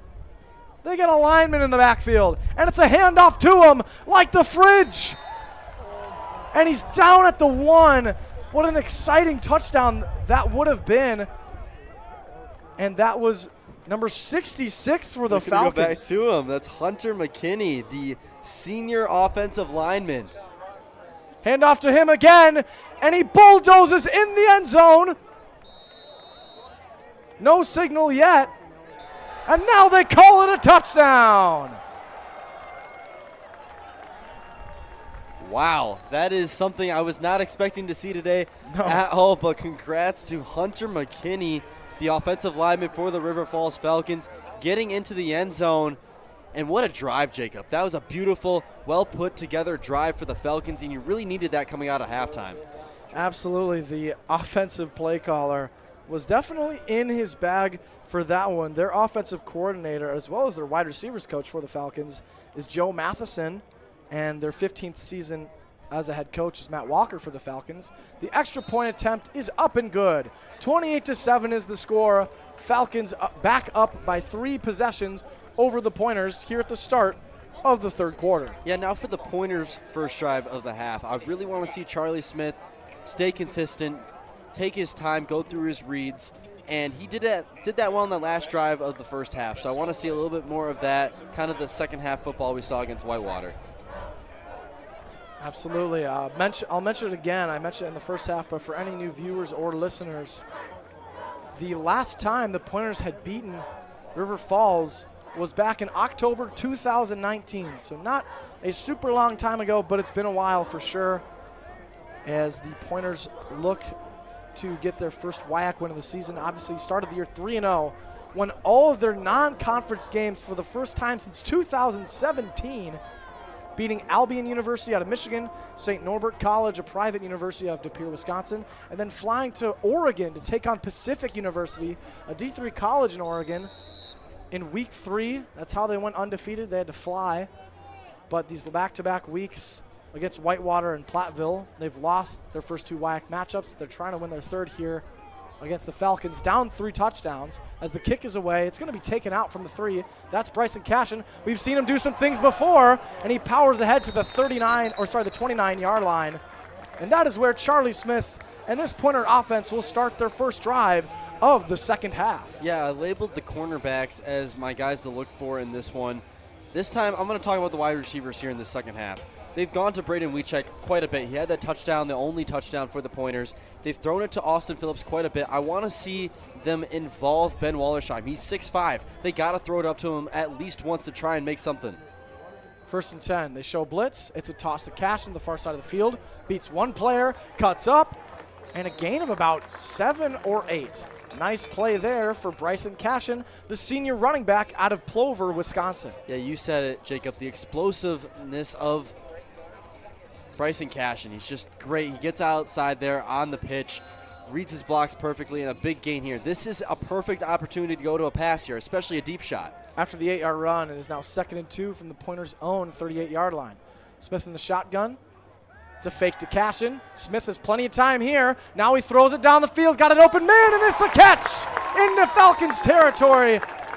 one of the biggest passing plays of the game for Stevens Point. The only guy I didn't talk about was the slot wide receiver. That's Andrew Miller. He comes across on that crosser route, gets wide open, and a great a great read by Smith. He looked over to Phillips' side, realized he slipped and fell, and a wide open Andrew Miller came right across the field for the first down. You got to give credit to the Pointers offensive line. They've struggled a little bit today. Obviously, were the big factor of why that pick six happened in the first half, but gave Smith plenty of time there.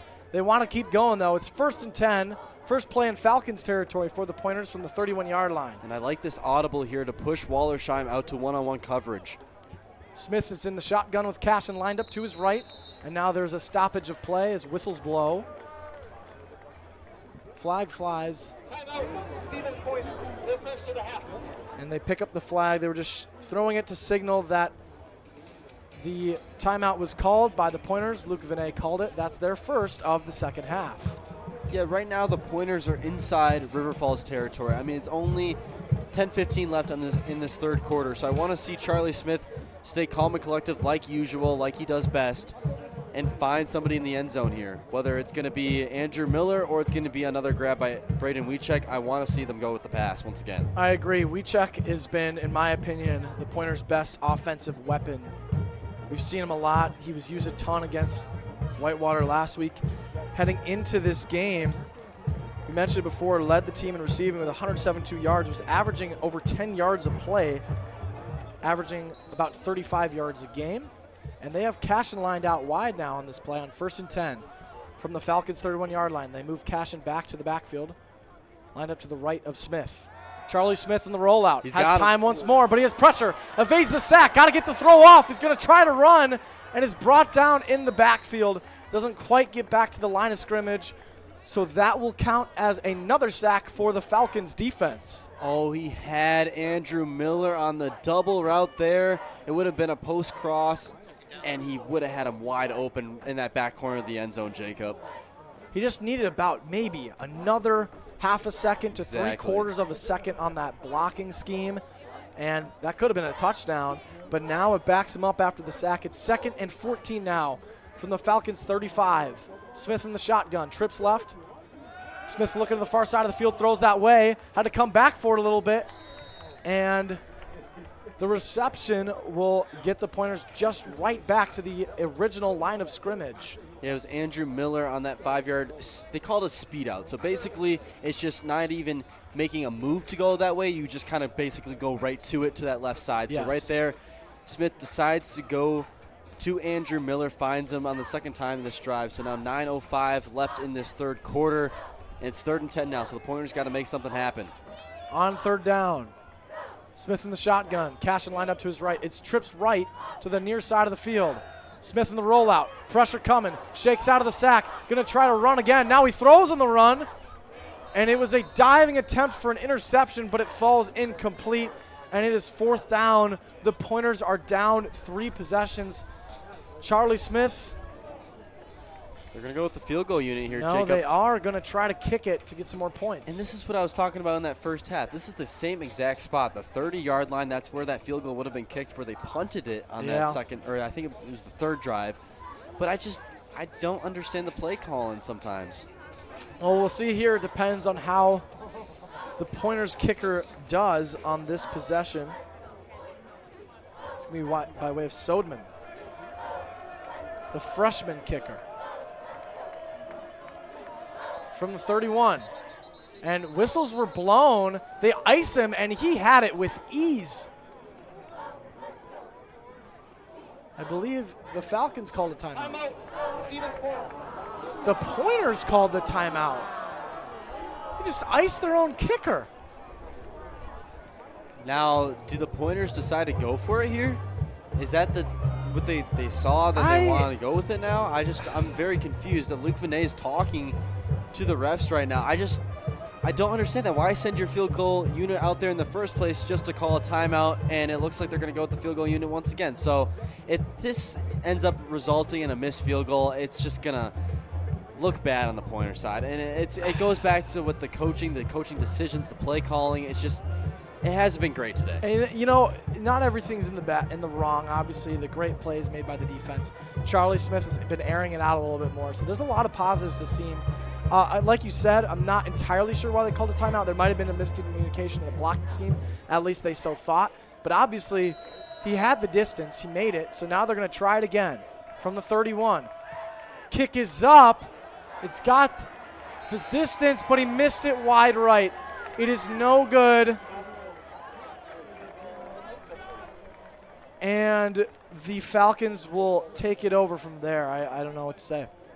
Yeah, that's just it's heart-wrenching. It really is. It really is, because it was pretty much free points for the Pointers to make it. It would actually be it would be 18. It would still be a three-possession game. It would still be a three-possession game, but it's just momentum. You really need something, especially on this Pointer side when you're down by 3 scores. Yeah, obviously we don't know the coaching conversation that occurred. So down 28-7, just over 8.5 minutes to go in the third quarter. River Falls takes over after a missed Pointers kick. And on the keeper, Blaha takes it to the 40. That was the last line of defense for the Pointers. If he gets out of that tackle, I mean, he runs for a 60-yard touchdown. Or sorry, it would have been a 70-yard touchdown. Now it's 2nd and 1 from the 40. It's a handoff. It looks like it's Asher pushing ahead. He's got the first down with ease. There's no doubt about that. Whistles blow. Yeah, helmet came off of the running back, Asher. No, that's the backup. Oh, you're right. Number 34, the third stringer, Ashton Quaid, the junior out of Bay City, Wisconsin. They just look so similar out there, Jacob. It's the 2-4 or the 3-4. Yes, they do. Yes. But empty backfield, once again, you see it a lot from this River Falls offense, and it creates a lot of separation. Quick snap. Blaha looking to the far side, rolling out that way. Directing traffic, fires down the field. Had a man open, and it is caught. With forward progress, they should give him the first down. Let's see. As they line up the sticks, and it looks like they're going to mark that he maintained possession short of the sticks. So it's going to be 2nd and 1 from now the Pointers 45. They're in Dogs territory. And Asher's back in the game, lined up to Blaha's right. It's a run to Asher, breaks through, and gets to the 40. He got the first down. The Falcons are officially driving. Yeah, I want to go back to that previous play. Blaha's IQ's just got to be very high, Jacob. He knew exactly where he was going from the moment that football was snapped. Rolled out to the right, came back on the route, was that wide receiver wide open, and a great play there between the quarterback and the wide receiver. 1st and 10 now from the 40. Blaha tried getting the Pointers to jump. I've never seen that. A guy go in motion and he just kind of stops and turns back around. Yeah, I mean, that is legal. Asher lines up to his right side now. It is a handoff. And gets a few yards there on the carry. It'll be 2nd down with under 7 minutes to go in the third quarter. A thing I notice about this offensive line for River Falls is that they have unusual blocking techniques. They kind of go with that counter blocking where you kind of spread open and get a big. I agree on 2nd and 7. Quick toss to the far side. Decent gain there, staying in bounds, and now finally forced out. That's number 5, who they targeted before. It is Daniel Stokes, the senior wide receiver for the Falcons out of National City, California. Really? Yes. California. What I was trying to say in that previous play is that they seal. They do a really good job sealing. Exactly. New set of sticks. Give to Asher. Gets to the first wave, into the secondary, and breaking free. Finally reeled down from the shoestrings of his cleats up to about the 10. They'll mark him down to the 9-yard line. It is now 1st and goal for the Falcons. The Pointers defense needs something to keep this game alive for them. Quick snap. Blaha to the far side. Wide receiver screen. Stokes is all the time in the world, but he doesn't get much, and right away a Pointers defender goes down, but he gets right back up. Looks like he'll be okay. He's just tired out there, Jacob. The tempo offense for River Falls is just really killing this Pointers defense. It's tough. It really is. It's hot. It's not chilly outside quite yet, so the Still heat, very hot. Yes, and the turf makes it even hotter. So for sure. It's tough for the Pointers to just keep on going play after play after play, and River Falls is just really taking it to them. 2nd and 6 from the 6. Outside run to Quaid. That's the third string back and does not get much. Back-to-back plays, back-to-back rushing plays, but the Pointers defense is starting to hold strong. It'll now be 3rd and goal. Yeah, Carter Dulke, we barely ever talk about him. Right there, makes a nice play, getting outside, shedding the block, and making a play. 3rd and goal from the 6. Quaid still in the backfield. 5 minutes to go in the 3rd quarter. Rolling away. Wide open. Baja almost slipped. Throws to a wide open man. It's Quaid for the touchdown. Blaha's shifty, and it just works out perfectly in their favor. He breaks a tackle, finds the wide open running back at the backfield, and the Pointers just never even saw that one coming. Not at all. I mean, you said it right from the start of the play. He broke open, and that was Baja's, I believe that was, or Blaha's like 3rd read on the play. So nice decision there. Remains perfect on the game.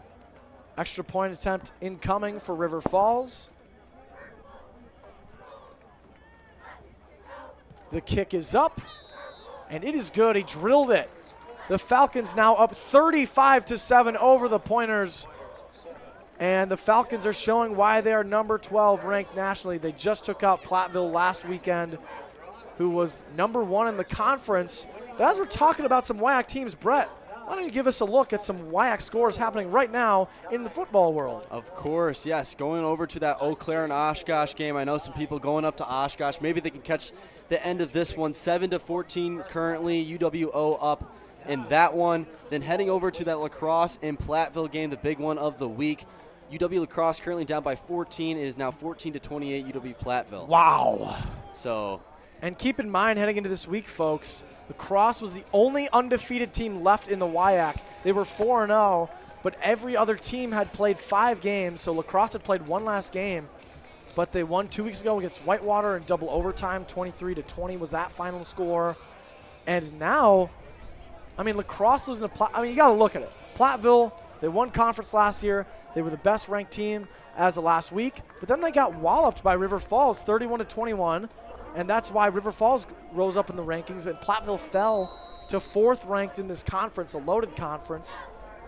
But now if they beat up on the top-ranked La Crosse Eagles in the WIAC, that would be huge. But River Falls, we're back to this game. They kick it off here. The Pointers will take it from inside the 5 by way of Bryson Cashin. Has some blockers out in front, spinning to the 30-yard line. Another solid return for Bryson Cashin.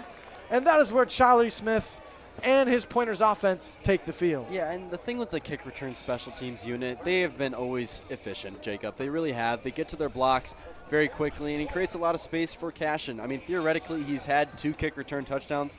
I know one got taken back. I was going to ask, why do you say theoretically? Yeah. But he still has a kick return touchdown. So Bryson Cashin, one of the best to do it, as we see Reed Smith in the backfield there. Reed Smith is the back.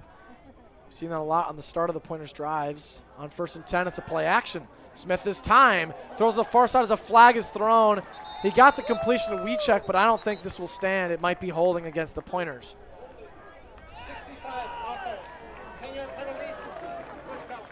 And they do call it holding on Stevens Point. That was number 65 for the Pointers. Oscar Zamora, the junior offensive lineman out of Colby, Wisconsin.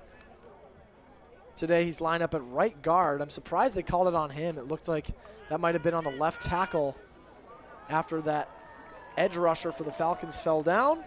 And even then on that previous play, Ben Wallersheim was wide open across the middle, and I just feel like Charlie Smith doesn't even look his way. I mean, right now he's got one-on-one coverage. I know there's no safety back there. It's going to be man-to-man. This would be a perfect opportunity to go to him. 1st and 20 now after the penalty. Play fake and a throw. Got his man. He led him perfectly. And that's a 1st down play, of course, to Braden Wiechek. Braden Wiechek has just been creating perfect separation for the Pointers here. Charlie Smith knows he's got a 1st down automatically with Wiechek. He's starting to sprinkle in whatever he's got going for him. So nice job there finding Wiechek for the 1st down with 4:10 remaining on this 3rd quarter clock. Now with 4 minutes to go in the 3rd quarter. It's 1st and 10 for the Pointers from their own 41-yard line. Smith in the shotgun with the back line up to his left. That's Cashin. Smith takes the snap. Thrown down the far side of the field. Tight coverage. Incomplete. But there was contact. They do not throw the flag. Wow. I'm so shocked. And, you know, I haven't seen a ton of thrown flags by this officiating crew. So, not shocked there. Wasn't enough for the officials to draw the flag. So now it's with 3 minutes and 50 seconds to go in the third quarter. This will remain it from the 41-yard line. It's now 2nd and 10. Empty backfield play for Charlie Smith. And it's a draw up the middle. Smith stumbles ahead to the 45-yard line, so a gain of 4. And now it's 3rd and long for the Pointers. Yeah, 3rd and 5 now for Stevens Point. They really got to get a first down here. You're down 35-7. This is a crucial drive, and it's kind of tough because if you were to go for it on 4th down and not get it, then River Falls is ready into Stevens Point territory. Pointers prepare on 3rd and 6. Trying to take out a familiar foe of the Pointers. So if I'm cashing here, I would go in motion, go over to that trip side, and see if you can get some more separation, but blitz is coming. On 3rd down, blitz comes Smith's way. He fires over the middle. The ball was tipped and intercepted. A diving pick for the Falcons. It was number 31, Jared Schultz. And Schultz was the guy who had the nice coverage on the previous play. And the reason that Smith threw that interception there was pressure. And that's kind of how it's been for the last 3 interceptions for Charlie Smith. He has 3 today, and all is because of pressure. That second pick that resulted in a pick 6, it was batted at the line of scrimmage. Another batted ball results in an interception. The Falcons take over with 3 minutes to go in the third quarter from their own 45-yard line. Low snap. Quick throw. Got his man. And this is no longer Blaha. There's a new quarterback in for River Falls. It's number 10, Cade Fitzgerald, the junior out of Brooklyn Park, Minnesota. So they already benched Blaha. He's had a fantastic game. They stick now with Fitzgerald. Quick snap here. He's going to try to draw. Finding something. Slipping through tackles. Are you kidding me? Fitzgerald to the 30. Lowers the shoulder to the 25. A mean hit from the backup QB. And they want to see what the future is going to be for next year, because coming into that one, Fitzgerald will be the starting quarterback, and he shows the flashes right there, dropping the shoulder, picking up the big first down. And where are these kids coming from, Jacob? I don't know where they're growing them. That was a mean hit from a backup. Now on 1st and 10. Fitzgerald wanting to throw. Steps up, climbs the pocket. He's going to run again and only gets a couple yards this time. So not as flashy as the last play. I was just going to say, how did he not pull out a spin move or something? I mean, he's got a knee brace on too. So I'm surprised there on that previous play he got that far. But great job there from the backup Fitzgerald to make a big play. Also interesting, you don't see a lot of quarterbacks with a knee brace, but he's wearing one on his right leg here on 2nd and 9 from the Pointers' 24-yard line. It's an empty backfield play. He wants to run. That's why he's got the knee brace. He's got a lot of contact, but he powers ahead. Gain of several yards, and now it's 3rd down for the Falcons. So do they know they have running backs? Or I'm just kidding, but Fitzgerald's playing great so far. He is, and the Falcons call a timeout here as we have a quick stoppage of play.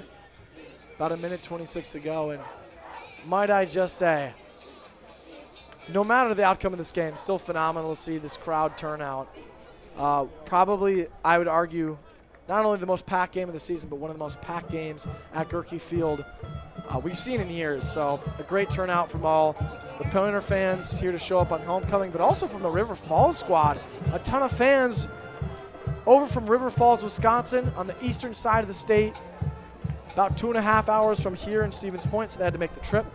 Only about 25 minutes outside of Minneapolis, so close to the Wisconsin-Minnesota border. Good to see those fans travel. Good to see everyone here on this nice October day. If you told me this weather was in October, I would have said you're lying, but it's Wisconsin, Jacob. Yeah. It's always been like this, but yeah, 3rd and 4 for River Falls. Trips left. From the 19. I'm watching a screen pass here. They're keeping Fitzgerald in. They motion away Quinn, and it's a draw. But he's brought down in the backfield. Nice tackle made. And now it looks like the Falcons are going to try to attempt a field goal. No. Oh, no. They keep Fitzgerald and the offense on the field. They're going to go for it on 4th and 4 from the 19. Bunch right. Blitz coming. Quick throw over the middle. It's caught. That's a first down for River Falls. They went for it up 35-7. Just wanted to stack it up on the scoreboard. That was a catch by Jeremy Sherlock, the freshman wide receiver out of Burnsville, Minnesota. They're hurrying up. And it's a low snap, but it still ends up in the hands of Fitzgerald. I don't even know what's going on anymore, Brett. Oh, my gosh. It's the third quarter, too, Jacob. We got a whole other quarter of this, but the ball rolled. Like, that was the most botched but perfect snap. The ball didn't even reach the hands of Fitzgerald, but it rolled onto the turf right to his hands. And I got to mention, their center today, Spahn, has snapped it low all game. That one especially, but this one's a good snap. Rolling out, trying to run. Fitzgerald breaks through and scores a touchdown for the Falcons. Cade Fitzgerald have a day in only one drive. Wow. It was all Fitzgerald there. He had 5 rushing attempts, all for plus yardage, too. Like, that was amazing right there. And now the fans starting to walk out a little bit. I mean, you can kind of see there's a little bit more empty spaces than there was when the first quarter started, but a lot of parents still. They're still here supporting the players and just supporting the program and the team. 13 seconds left in the third quarter. Extra point attempt incoming. Snap in the hold. Kick is up and through the uprights. The Falcons lead the Pointers 42-7. Already, a bigger point differential last week than what the Whitewater Warhawks had. They won that game 45-14. So what I will say, and I've mentioned this to you before, Brett, I believe River Falls is more underrated than people think. 12th ranked in the country. It's kind of similar to last year. They always have been. And I could see them, especially with how Platteville is beating La Crosse today. So let's look at it. This is how it doesn't make any sense, right? So Platteville was the best team in the conference, but then they lose to River Falls. River Falls beating Platteville. Platteville today is beating La Crosse, who is the best team in the conference. And who did La Crosse beat? Whitewater. So nobody's the best team, Brett. There is. I've said it literally multiple times. This is wide open for anybody to win in the WIAC. So it's going to be really crucial down the stretch. Who's going to be able to get the big wins? Right now, I think my favorite is either going to be River Falls or Platteville, even though La Crosse, I thought coming into this one was going to be the easy front runners, but now they're down still 28-14. So I guess we'll see what happens. This score is 42-7. Just a reminder, if you're listening, audio is brought to you by UWSP 90 FM. Cashin with patience on the return, slipping through some tackles, still on his feet. Are you kidding me? Fantastic contact balance from Bryson Cashin as he takes it out of bounds past the 35-yard line. And this is kind of the point in the game where, I mean, it's 42-7 with 5 seconds left in the third quarter. So basically entering the fourth quarter, I probably want to see maybe 1-2 more drives out of Charlie Smith. I want to see the backups get in there. Yeah. I want to see what this future is going to be about. Charlie Smith, I mean, obviously, he is a senior. So your backup quarterback consists of the 2 freshmen. So we're going to see what's going to happen when it comes to the future, but I really want to see that in the fourth quarter. For now, they keep Smith in with only 5 seconds left in the third quarter, so this will be the final play of the quarter as it's a trick play, handoff to Cashin, gain of only a couple yards, and that'll take us down to the fourth and final quarter of this ball game. 12th ranked nationally, River Falls, up 42-7 over the Pointers as we take what would be a jump around break. We'll see if they play that audio. Do you just want to give us a quick update of the football scores around the WIAC, Brett? Yeah, for sure. I can head over there. But, yeah, it's been a close game in both of those games between Eau Claire and Oshkosh, and then La Crosse and Platteville. Platteville now up 31-14. So they're kind of on their way to taking that one against UW La Crosse, and then Oshkosh is up 21-7 against Eau Claire. So going into that Eau Claire and Stevens Point matchup, the next home matchup for the Pointers, probably a good chance for both of those teams to pick up a pretty crucial WIAC win. Absolutely. We take Or at least we're coming out of the break. 15 minutes left in the game. Thank you. As we get some stats coming in here, Caleb Blaha is out for the game. Let's look at his finishing numbers. Had a total of 101 rushing yards on the ground, averaging 11 yards a rush. 388 all-purpose yards for Caleb Blaha. Oh, my goodness. First play for the Pointers is a play action. Smith stepping up, throwing deep into coverage. It is broken up and incomplete. There's no flags for contact, and honestly, I agree. That was phenomenal coverage by that defender, and the intended receiver was Matt Getchin. Interesting. The tight end. Yes. He's coming onto the sideline here. And you look at the rushing numbers for River Falls. It was 101 yards for Blaha, 57 for Asher, 32 for the new quarterback Fitzgerald, 18 for Jalen Reed. They have so many options, and I talked about the depth before, and it happens once again. It just shows why River Falls is one of the top squads in the WIAC. On the rollout, second down, quick throw to the outside, got it on third down, and that's a big play and a first down, a sidearm throw from Charlie Smith. I'm going to do my best impersonation of a color commentator. That looked a little Mahomey, I would say, back, Chris Collins. Now we got to kick you out of the booth. Okay. I'm just kidding. That was a fantastic throw. And here it is. I mentioned the jump around. Now they're playing it in between plays. But before that great play, you got to talk about River Falls. You mentioned the depth. I'm very excited to see what this team does in this conference as the rest of the year goes on, heading into November. And, of course, the postseason. Now from midfield, it's 1st and 10 for the Pointers. It's a handoff. There's Cashin. And he gets no gain, it seems. His knee was down at the line of scrimmage. So it'll be 2nd and 9. Now they give him a full yard.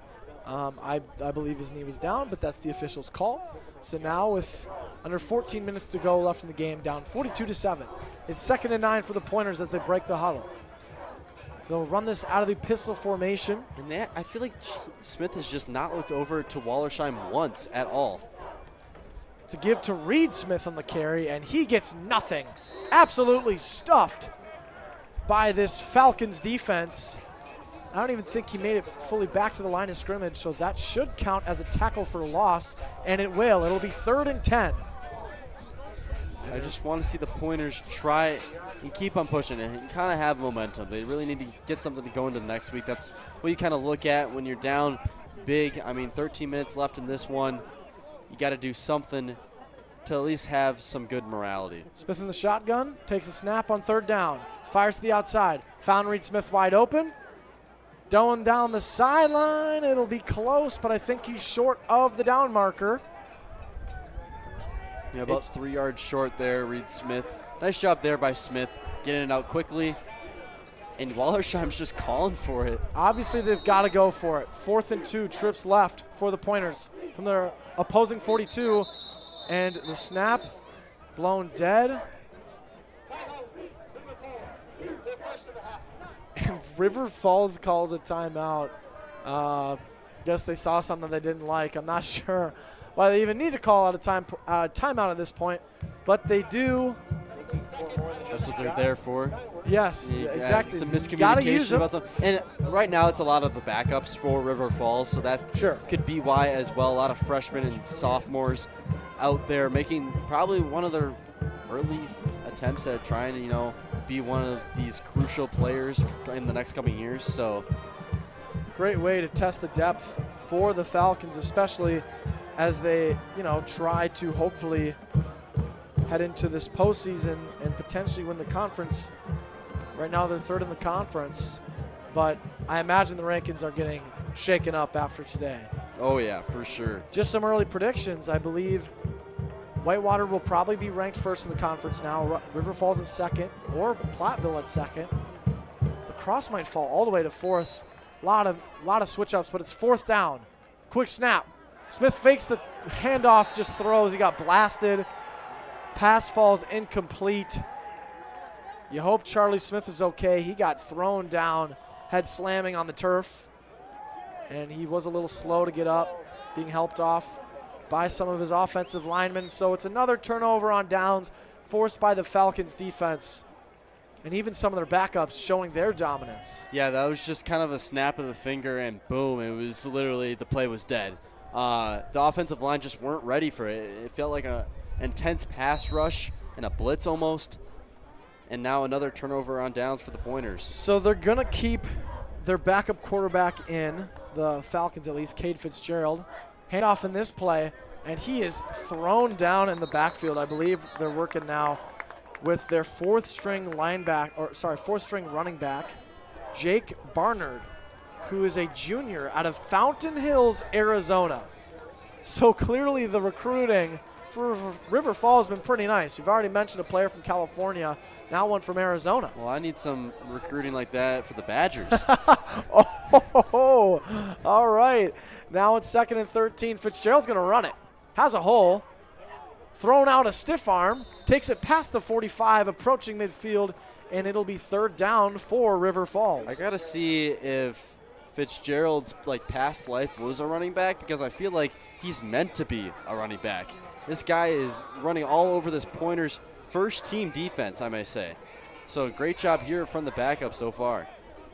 Looks like this will be an empty backfield play once more. Fitzgerald is still trying to communicate the play call with the River Falls head coach Matt Walker in his 15th season.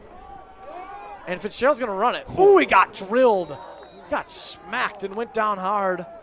But he looks like he's a tough kid, and he gets up with ease. That's why Joe Behrens is still out there. He wants to make the big hits, and he does right there. Fitzgerald didn't even see that one coming. 2nd and 13. Fitzgerald on the run. I'm not sure why it says 2nd and 13 on the board. That was on 4th down because the play prior was on 3rd. I was going to say, why do they call that a 1st down? So nothing wrong on our end. Someone in the stadium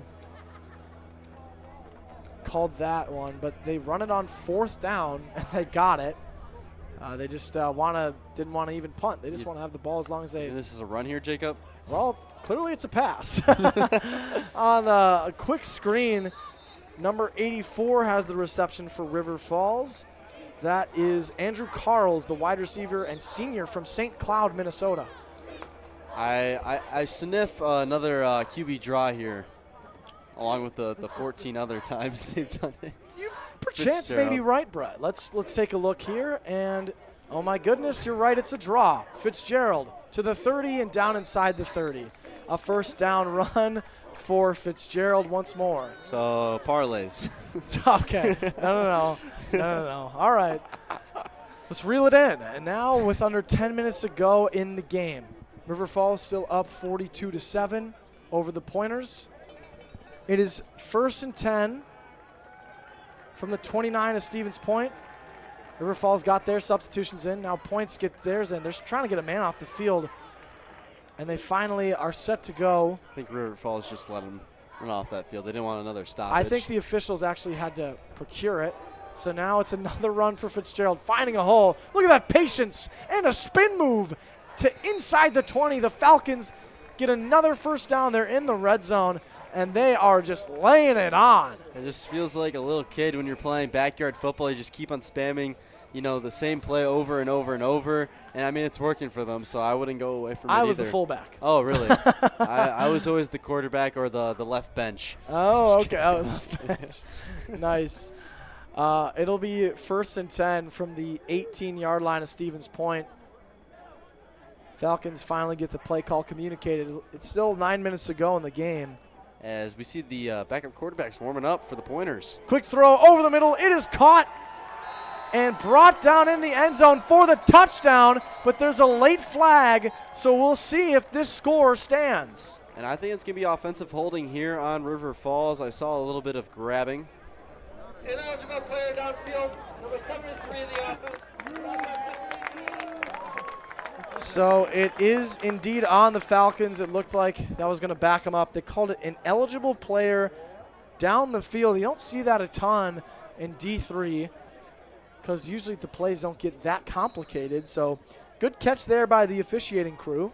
And it looks like Drew Vinny, the freshman quarterback, is going to be going in for the Pointers. So I'm talking it over with the offensive coordinator. We're excited to see that up here in the booth. But for now, Fitzgerald to the end zone. Has time. Is that a catch? Are you kidding me? He mossed him for the touchdown.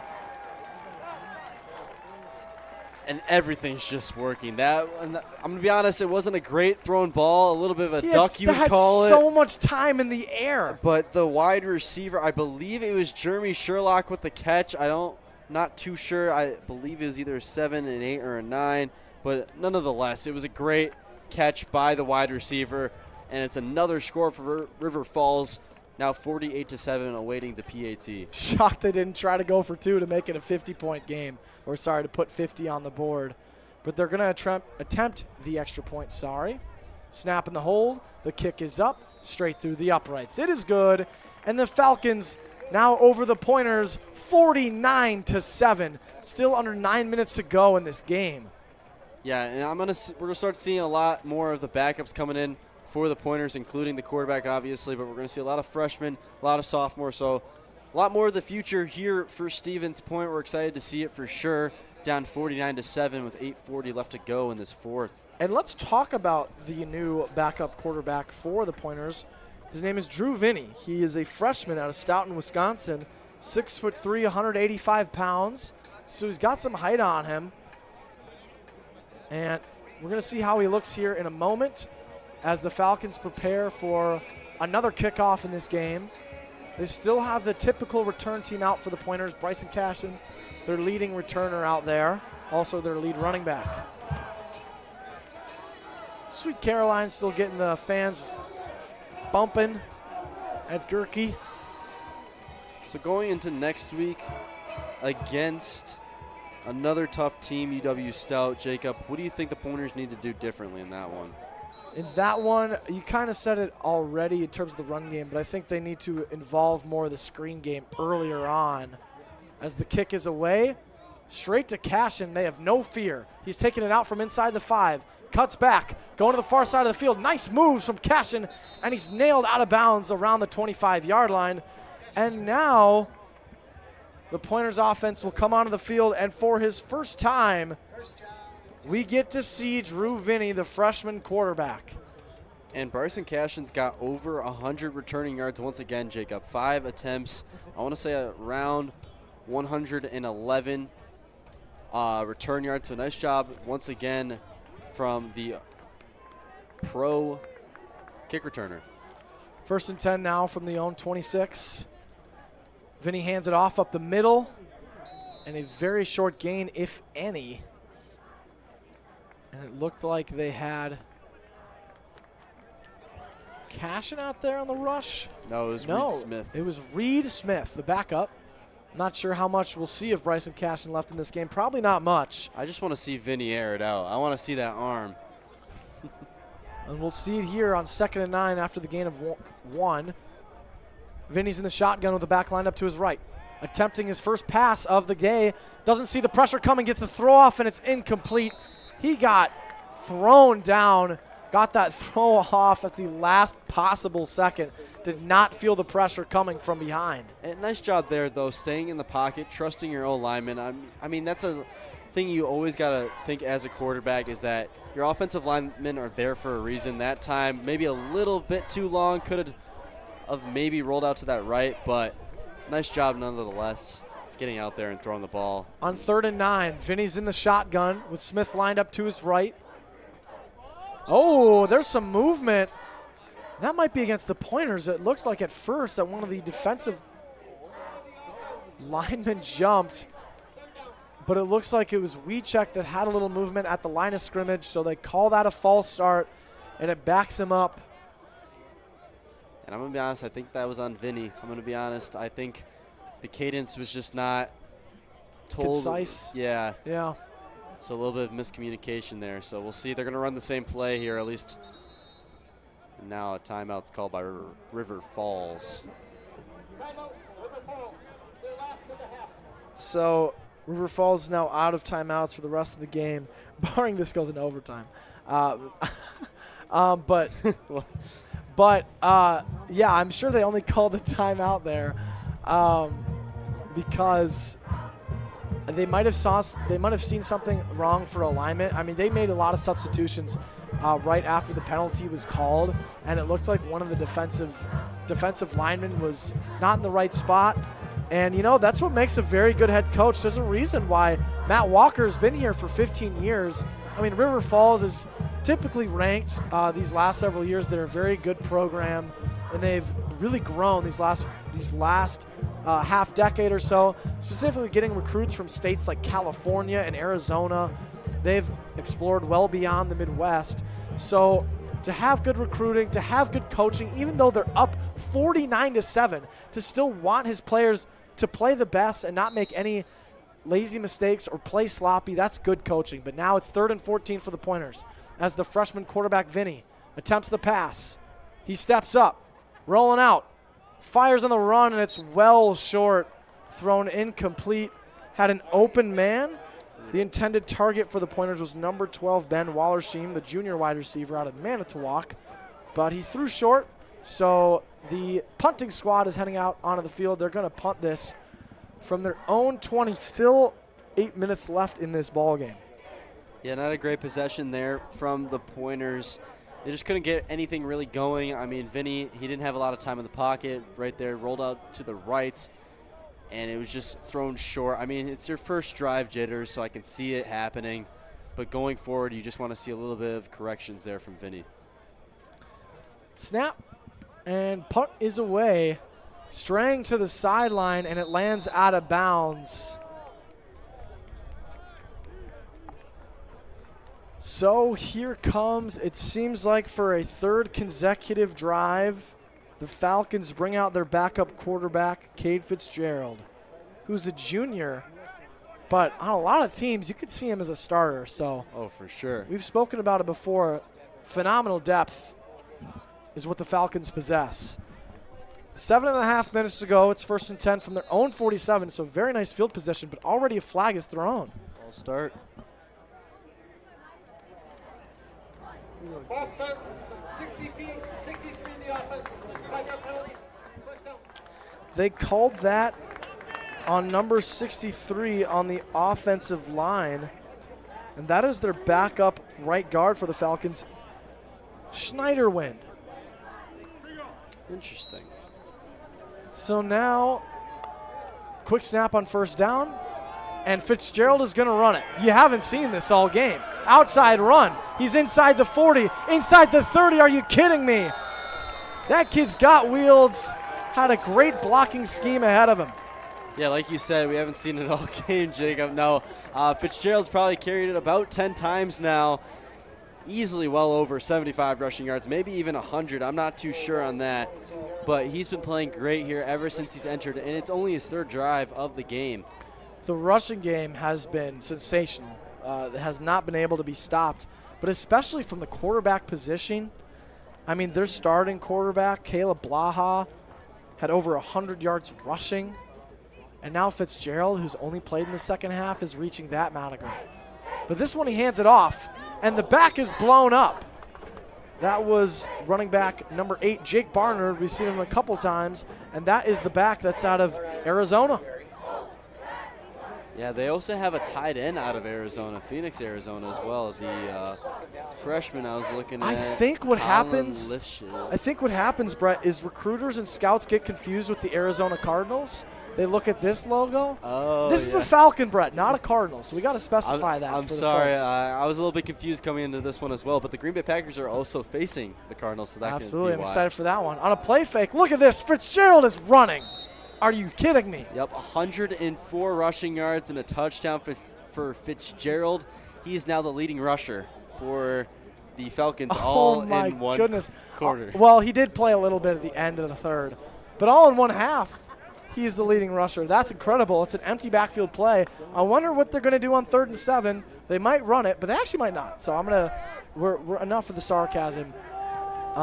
Obviously, it's been very unsurprising for the Falcons' play calls in the 2nd half, but Fitzgerald has some legs on him. Dog pound roaring. Fitzgerald going to throw it, though, and it's tipped and incomplete.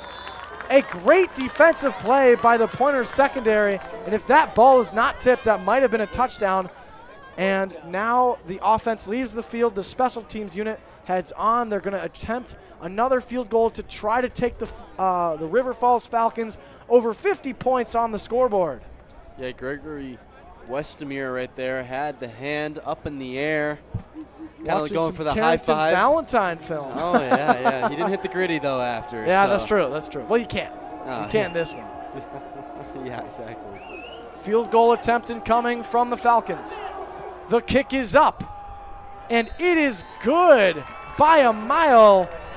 Falcons now lead the Pointers 52-7. I feel like I got to stand all the way at the end of the press box here to try and see if it's a field goal or not. It's a tough angle from up It is here. a difficult angle to the far side of the field. My for math sure. skills I learned back in sophomore year of high school that are very Do you, useful in my day-to-day life. Do you take the derivative of that? I never took calculus. I don't know. I don't know either. I never took calculus.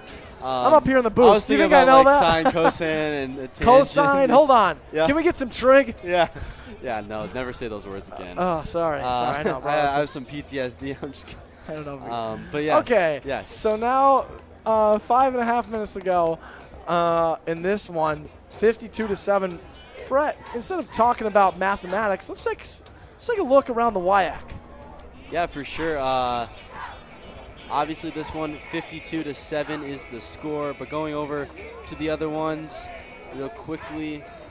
But yeah, it's another great matchup between River Falls, or not River Falls, excuse me, Eau Claire and Oshkosh. Oshkosh now up only by 7. It's 21-7.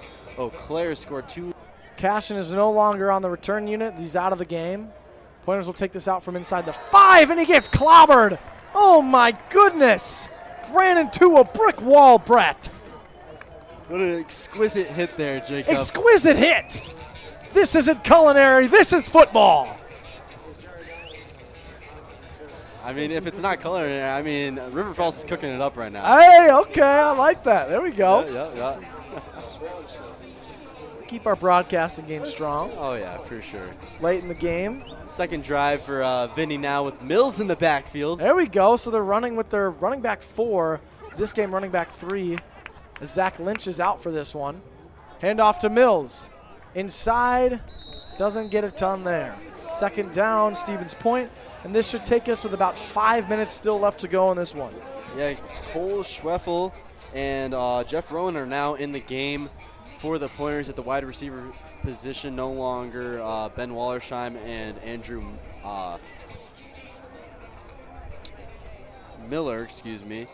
All good. So You gotta now check. 2nd and 9. Yeah, I got to check. You got to see the facts. You can't say the wrong names. Well, I had an audible right there. Oh, okay. Yeah. See that? So, yeah. You said you played quarterback. Yes, I yes. have no situation where I can just get the ball and I was going and for run the up the gap. gut. Don't make me say my 319 now. It's a handoff to Mills again.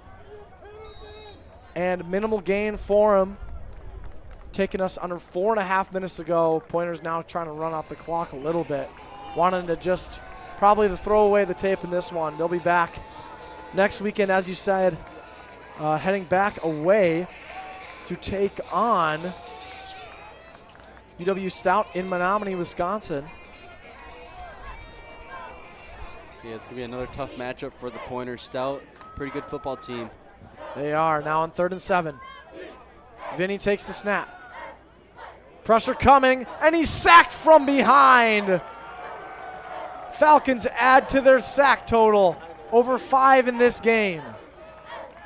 A nice job there from the defensive lineman of the River Falls, getting through that O-line of the Pointers and forcing another 3-and-out. Would be back-to-back now for Stevens Point.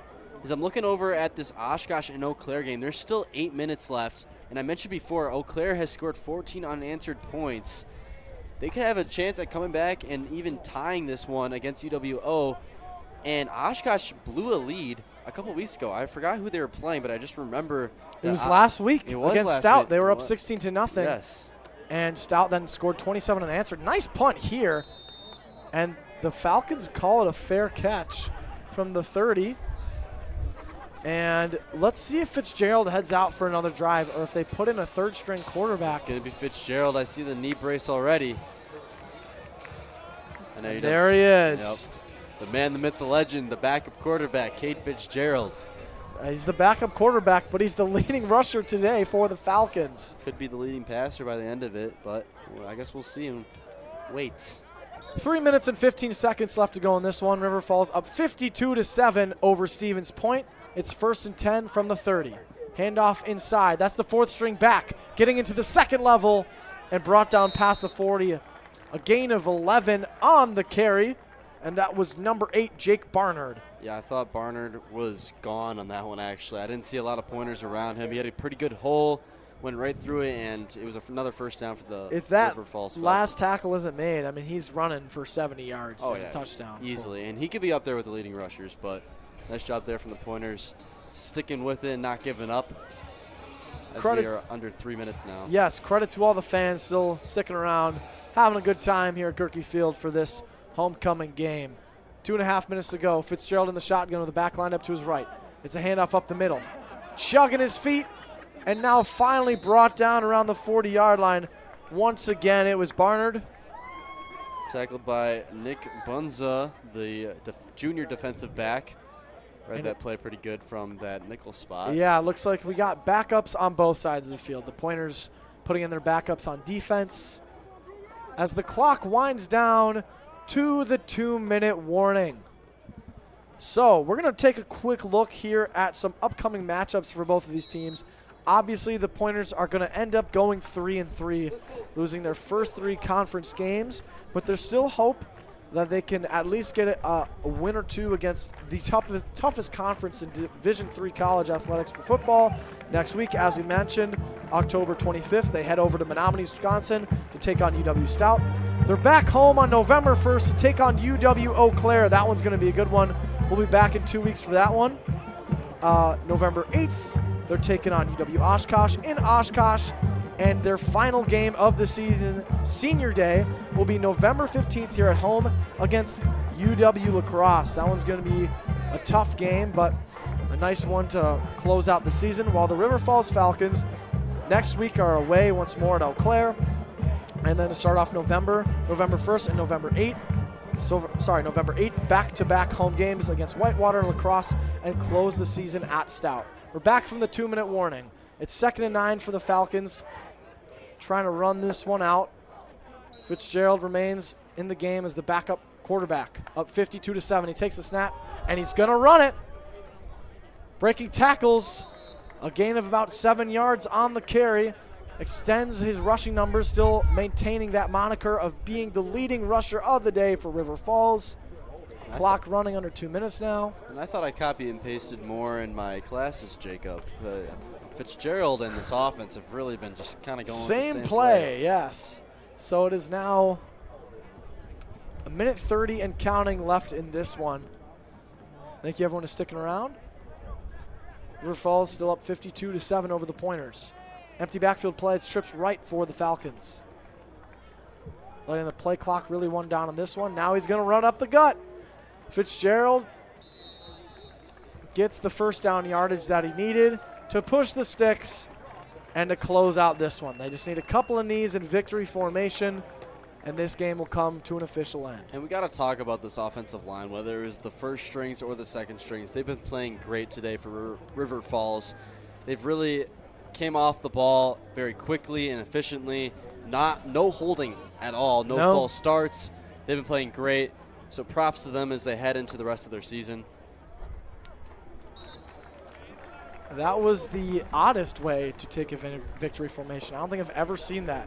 He walks up, middle of the snap, takes it, and knees to the side. Folks, this is phenomenal. We got to take a gander at this one. Let's look at this. Takes the step. Oh, that one, he looks forward when he takes the knee. Well, all 4 of them in the backfield were taking the knee there. So they all wanted to join in, but there it is. Clock winds down. Your final in Stevens Point, Wisconsin. Number 12 in the country, River Falls, wins it 52-7 over the Pointers in this homecoming matchup. We thank you to everyone that has joined us here on this broadcast. If you're watching at home, video was brought to you by Pointer Studios. Viewing on the WIAC Network and the UWSP Athletics page, with audio brought to you by UWSP 90 FM, your only alternative. I have been Jacob Spurl, joined by Brett McNamara. We thank you, everyone helping out on the crew side of things, Reagan Van Wagner and Lexi Hall from Pointer Studios. And do you have one more thing you want to say, I was just going to Brett? say a big thanks to Liam Stats for joining us on Yes. the pregame show as well. That was awesome for him Ton to of come fun. back, the former sports director of 90 FM. So we appreciate it once again. And, yeah, like you said, everybody that helped with this game as well. We'll be back here on air through the WAC Network and on 90 FM in 2 weeks when the Pointers take on UW Eau Claire. That'll be November 1st at 1 p.m. Central Time. We thank you to everyone watching and listening.